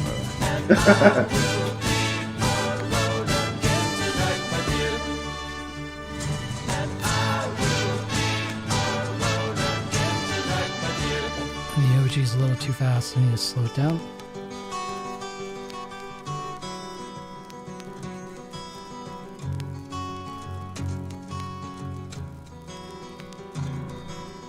Thing is, I have 2 other copies. They may be cleaner than this one, but I just chose the wrong one.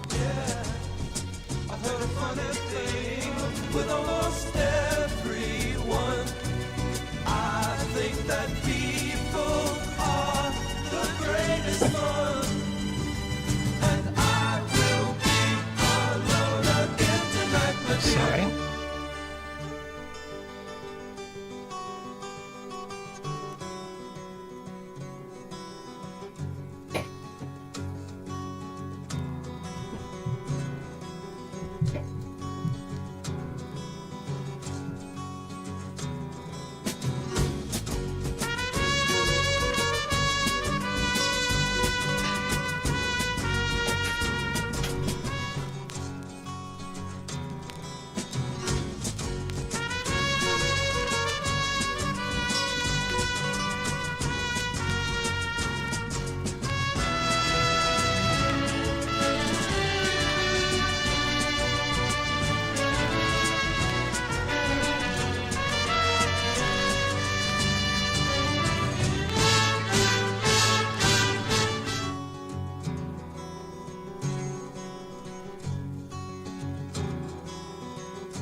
We should do one more. How about one more song?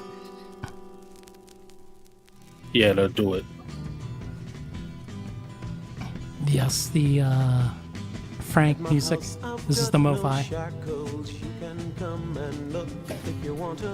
Through the halls you'll see the mantles where the light shines dim all around you, and the streets are paved with gold, and if someone asks you, you can call my name. Through the halls you'll see the mantles where the light shines dim all around you, and the streets are paved with gold, and if someone asks you, you can call my name.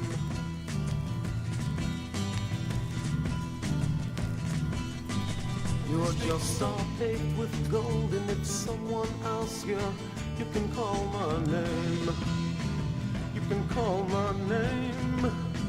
I hear you calling. Please stop my riding the fader. Yeah. All right now. Hey.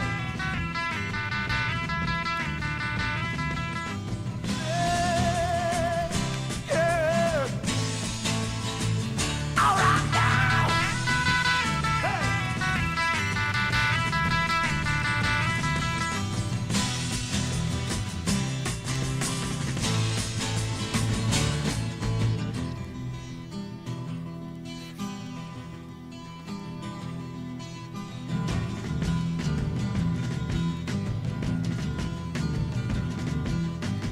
By the time that I'm through singing, the bells from the schools of walls will be ringing. More confusions, blood transfusions. The news today will be the movies for tomorrow. And the waters turn to blood. And if you don't, the bells from the schools of walls will be ringing. More confusions, blood transfusions. The news today will be the movies for tomorrow. And the waters turn to blood. And if you don't think so, go turn on your tub. And if it's mixed with mud, you see it turn to gray. Then you can call my name. I hear you calling my name.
Okay, you know what the most crazy thing about that? The MOFI didn't edit it. They let it continue. So it showed Jimmy Eccles like just like really going crazy, and then they faded it down on the OG. So that's one thing nobody talks about on the MOFI. But go ahead. Does anybody talk about this record sounds like shit no matter what version you listen to? Or So that's just... right. I think this record Dirty little doesn't. secret. Yeah, it just sounds bad. You know, I feel. You need that electrical audio or electrical recording version. The thing about the OG is that you could say it's got more punch and it sounds better, but it's very unbalanced compared to the MOFI. There's a stretch from corner to corner in the sound stage, whereas the MOFI it doesn't have that piercing effect because it's more across and around. Like if you go back to that OG, when you hear those guitar solos, they actually go up in your headphones and rise up, and that's what causes the separation. Whereas the MOFI, the detail's still there, it's just a little bit more balanced across.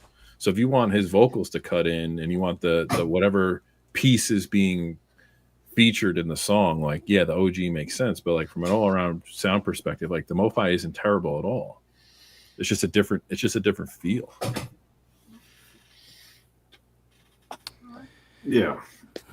Almost like completely subjective, right? I mean, sorry, I thought that was like the theme. My bad. I didn't mind the MOFI. I didn't mind it at all, but it felt a little sort of not accurate in a way. I don't know. It sounded like, what's the word I want? It's kind of dull. Yeah. Well, I felt like it was emphasizing things, and I was losing other things, emphasizing things that I didn't need.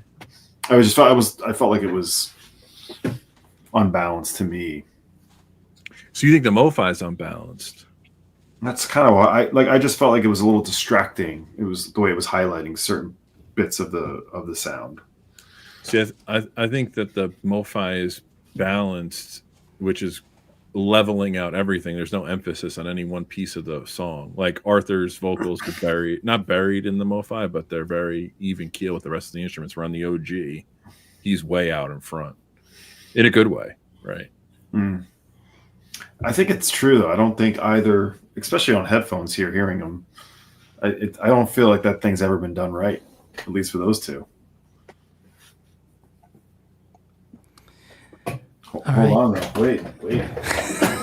Do you have this CD? Oh my gosh, there it is. The better version, right? Does that have the mono and the stereo on it? It's got the alternate mix, Chris. Maybe that's the secret. Maybe. Even So Frank is the- agrees with you. Frank agrees with you.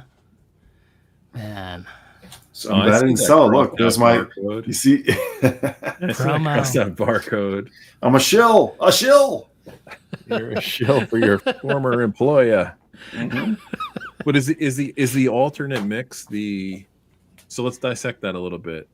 So they give you the stereo mix and then an alternate mix. So is the alternate mix pre-fold down? Does that make sense, Jason? Well, this is 2008. They probably didn't say anything about this stuff because no one was talking about this then. Or correct. at least Nobody was. maybe in the Hoffman forums they were.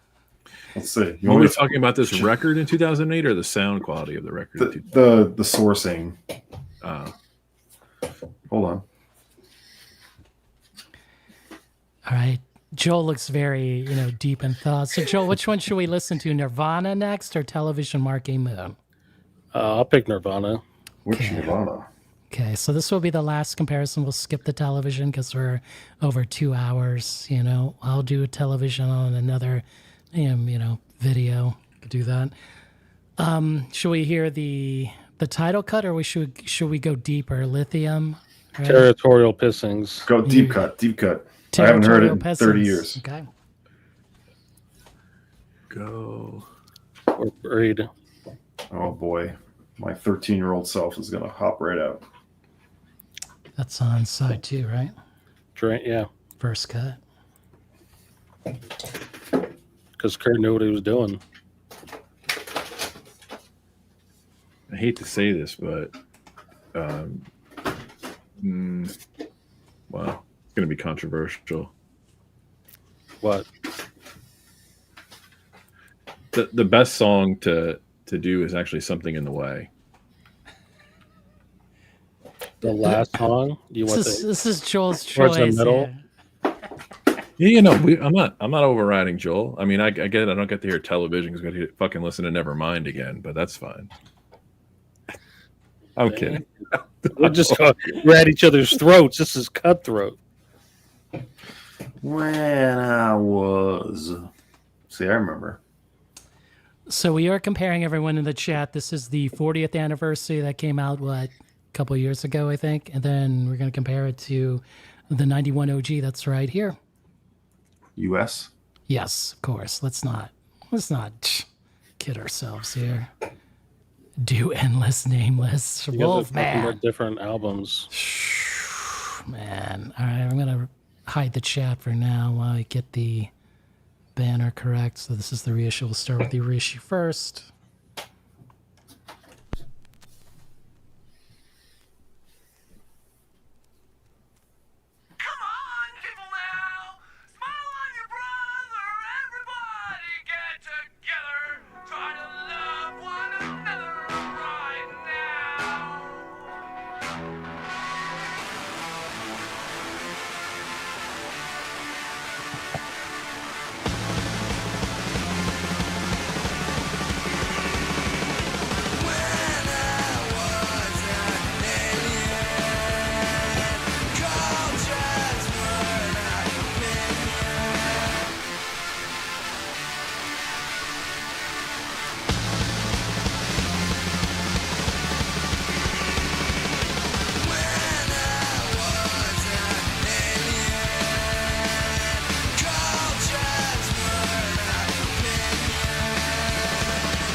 Oh shit.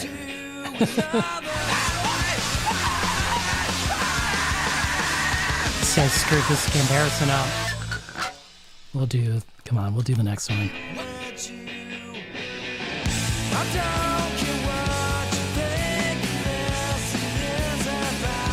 Oops.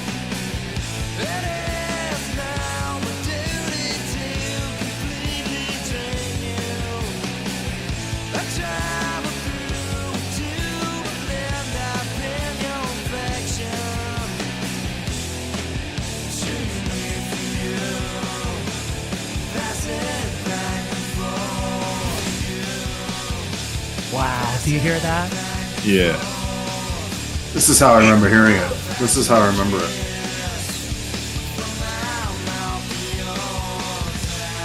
It seems like they raised the mid-range on the reissue, you know? Like right here. See, it's how like bumped up. The 40th is digital too, right? I think so. Yeah, you can tell. You can tell on the drums.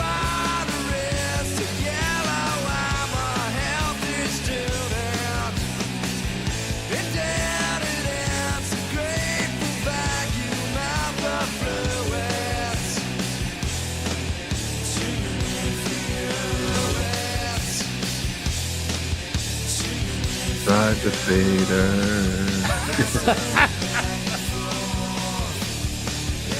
Ride the fader.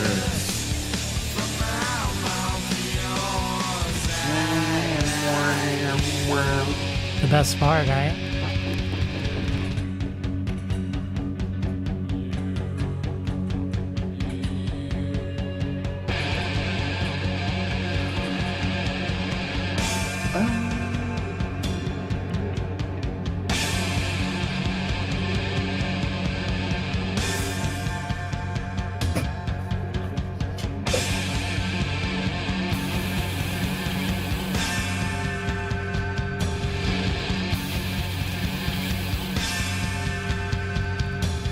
You can tell that the bass is like the bass guitar on the OG. Oh yeah. Like his kick drum.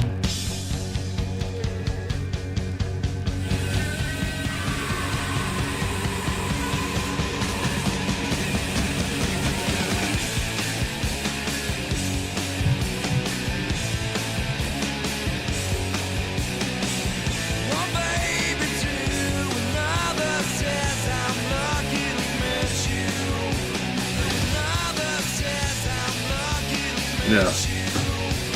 Wow.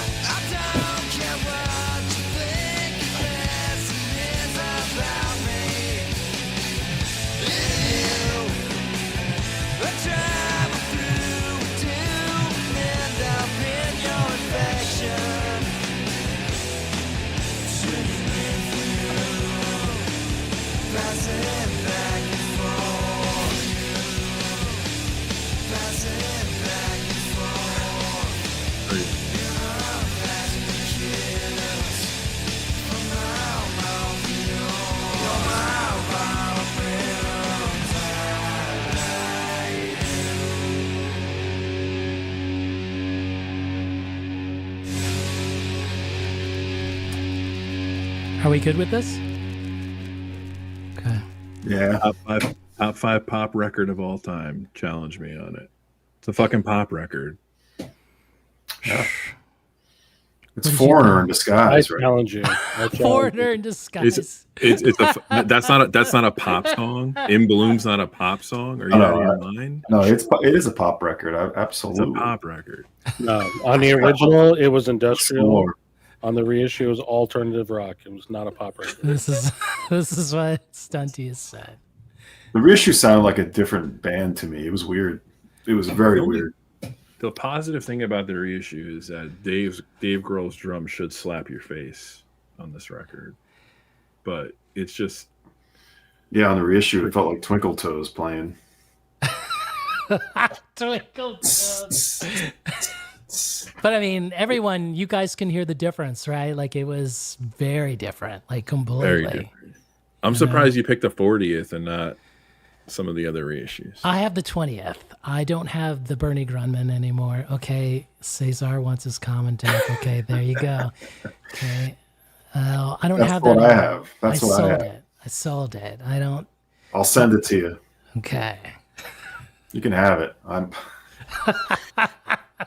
Oh man, I'm even on Sean's bad side. Not bad side, but it's a pop record. Go back and listen to it. It's a fucking Beatles album. Hooks galore, man. This hooks Sorry. galore. Nothing wrong with pop.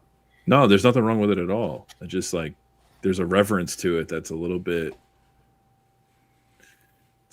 disarming to me. Alan, we could do that when I get the ORG. Definitely. I'll send it your way. Let's do it. Let's do this next week. I'll express it down to you. Was the speed correct on the? Get out of here! Did they use a non-EQ'd tape? Oh wait, the tape got burned in the fire. What? No, it didn't.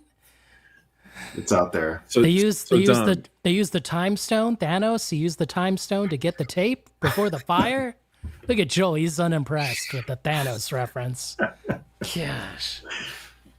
Joel's tired from that earlier stream he did. That's what it is. That's why I try to warn him. No, I just want to hear more Nevermind. Okay, should we do one more end it? I think Drain You was that was the most revealing. Would you rather hear Drain You, or should we do Television Marquee Moon and call it a night? I think you should do In Bloom. Well, the chat wanted Endless Nameless. I was trying to. I don't think that's on here. Is that on this one? I don't think so. Have the secret track. Is it the secret track? I don't think it's on the original. That's why they. It's not on the OG. 12-inch. It's on the CD. Yeah. Well, no, it's on the. They reissued the vinyl. They did a deluxe vinyl, and it's on there. Yeah, but it ain't on the OG. No, it's not. That's what I'm saying. Can't do it. Oh, okay. My bad. This is why I suck at this. Oh. You mean all sound effect? God damn it! Well, we could do Marquee Moon, but we have another 20 minutes if we do that. Just be prepared. Well, we can call it if you guys are tired, because I know it's late in New York. I don't want to call it. Okay, you want to do Marquee Moon? Which song? Ready? You ready, Chris? Are you ready to do the title cut? Man. I had that CD version. The Def Leppard is over, Jose. We listened to the entire album, and we all just. Never mind. I was going to say something gross. Pat's Radio. I'll do a video on that because we should do a separate video. But you gotta wait till the reissues come out. So we'll do Marquee Moon as the last track. You want to do Prove It, or it's the shortest track on this? I think the second song, that's my favorite one, but we can do the first song too, like whatever. Do the title track. Okay. But that's that was 20 so minutes, mean. man. Anyone voting for Guiding Light? Guiding Light. The track no one likes on this track. If we're not ever gonna listen to Fish on this stream, then do the goddamn title track for me. I need. What would we compare, Chris? Rift, deep track on Rift? Oh man. I told you that's the one I got when I was in the Columbia House Club. That's when I didn't know who Fish was. I'm like, what's this guy in the bed? I'm gonna try this thing.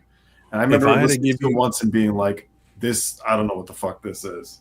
If I had to give you one Fish album, it would be Rift. I think all right, for everybody in the chat, we're gonna do Prove It because you asked for it. Okay, so Frank, Russell, we're gonna do Prove It. Guiding Light. Give the chat what they want. Give the people what they really want. They want the common Rolling Stone. They want promo CDs with the black marker. Promo. All right, everybody in the chat. Everybody in the chat, we're going to do what the panel requested. So we're going to do Guiding Light, and after Guiding Light, we're going to do Prove It. Okay, so those will be the last two tracks. I just got a white label promo of that. So we're going to compare. I sold this one. I sold the record. We're going to compare the Rhino Hi-Fi that's right over here, and then this is my white label promo OG. Wow. Yep. Oh. Make it big. I think I might have a promo. This is how we all get excited. I need a promo of Marquee Moon, but they're very pricey. I gotta see what I have. Let's see. I'm glad I don't own this record or this album in any form. But what's the key thing about the reissues? The reissues have the full guitar solo. Say it with me.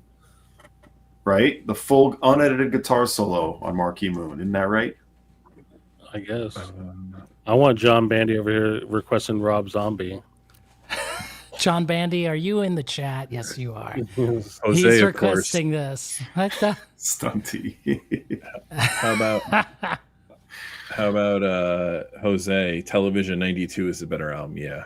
Okay, Jose. Dom, I think I have a Fish LP worth what I owe you. Stunty, no. I don't agree to those terms. Oh my god. Use a double negative. That is funny. That is funny, Stunty. That is funny. So let me get this queued up, everybody. It's going to be the reissue first. This is the Rhino Hi-Fi. Oh, no. I have a PRC.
Oh, Phil Ramone fade out. Nice.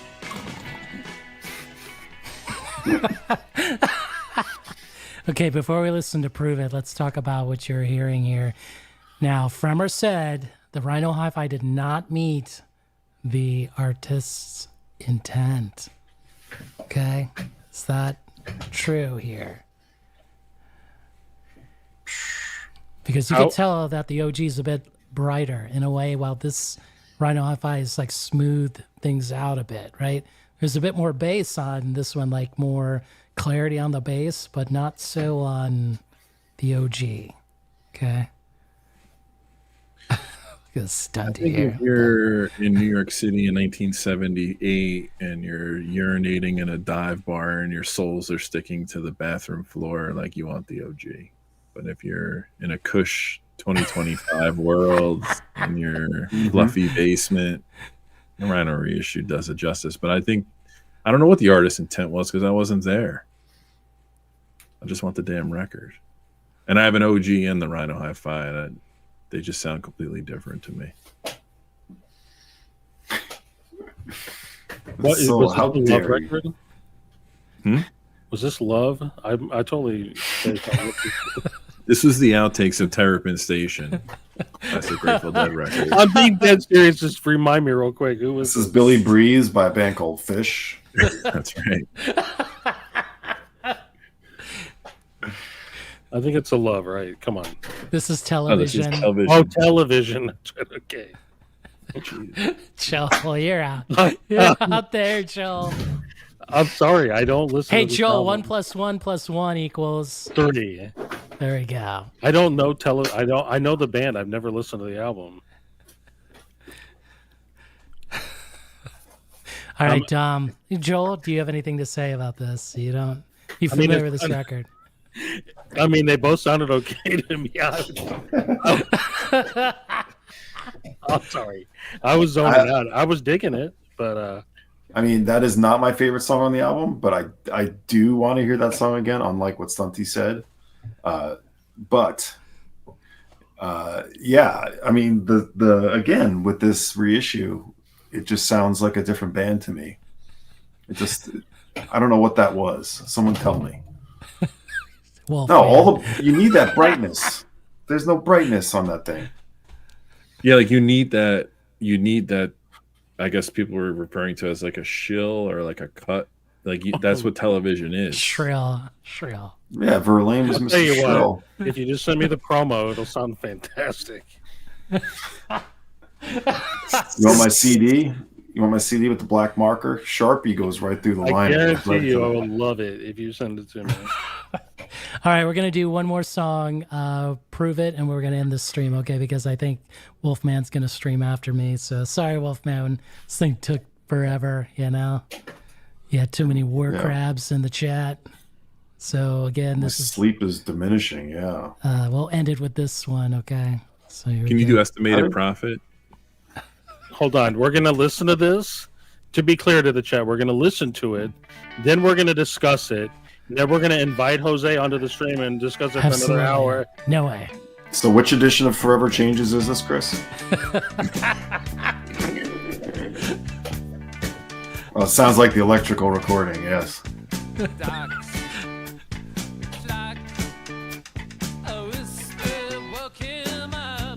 Is this a new Wilco? It does have. I hear Tweety. I think I hear Nels.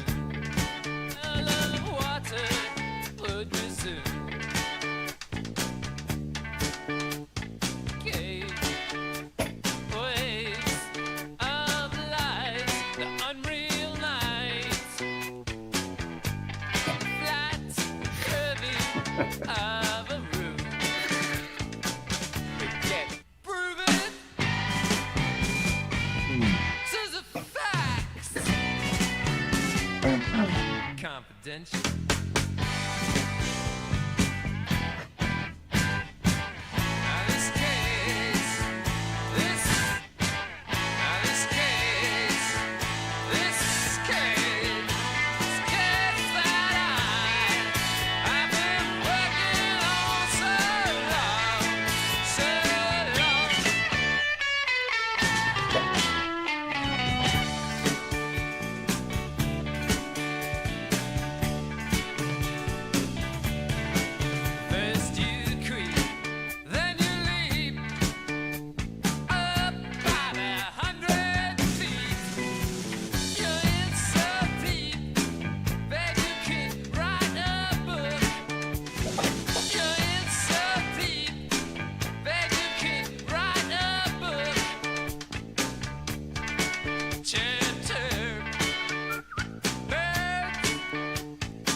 Stunty's comment.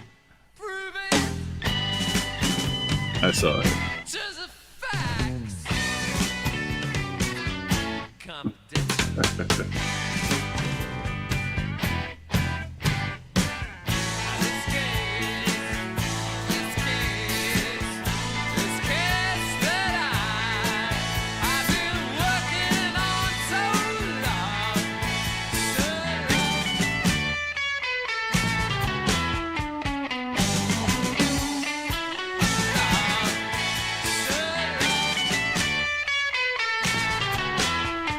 Jerry fucking Garcia.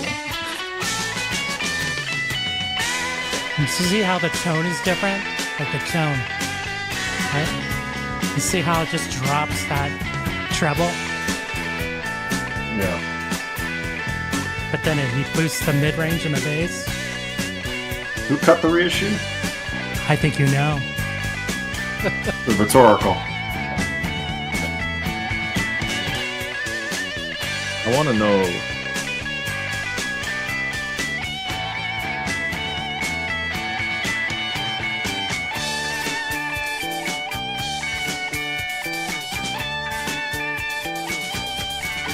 No one likes fish, but they like this. Fuck off. Fuck out of here. That's so ridiculous. It's just ignorance. Oh, I've always thought this is a jam band in training. This is exactly. This is like an SG, and he's got a Fender on the other one. Yes. He's straight up giving him a different guitar.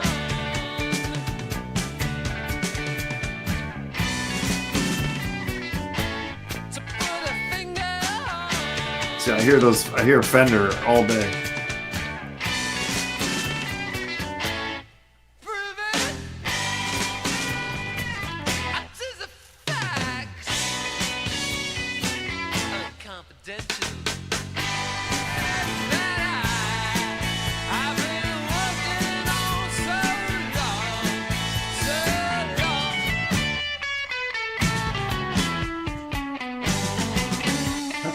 That is a noodle, Chris. Do I hear tension and release? Wow, I mean, what a fucking concept. From a guy who can't fucking play guitar. Holy shit. By the way, I love this album.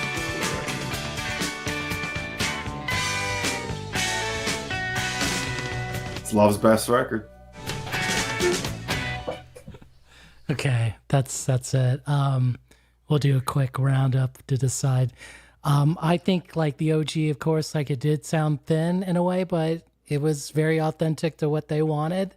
Okay, and then this thing, the Rhino Hi-Fi, that's a different beast. Like it changed the whole thing, you know. And I don't mean that in a bad way. It's just like very different, like, you know. And I understand why people prefer it more, especially if they'd never heard of this record before, right? Because I think a lot of the audiophiles, they didn't even know who Television was, you know, right. Which is surprising to me. Like, what did you do? Spend your whole time chasing DCC Eagles records or Deep Purple? Come on, man. There's like so much great music out there. All right, Dom, your take. Well, I mean, I never consider these guys a punk band, but they're trying to be simple and stripped down. What's old KG trying to do? You know, he's trying to fill out that sound. He's trying to, you know, get that next sweet gig with Rhino. So he's trying to put a stamp. That one's even more so than Nirvana. That one jumps out as you couldn't tell me to hear both of those and be like, oh, that sounds the same. Joel, did you like Love? I agree. I agree with everything Dom said. Whoever changes is the greatest. I'm getting an original copy of the Love album. But isn't this is kind of going back to my amateur view? This is a remix to me, not a remaster. Is it? Is that what it's called? The thing is, like, it's technically a remaster, but it sounds like it has been remixed. Like, honestly, That's what I'm saying. you know. I know, John Bandy, you're in the chat, and we've like disagreed with this before, but like, it just sounds way different. Like, if you hear this, you know, like it's like we just heard it, like it's something else. You know, it's not the original for sure. You know.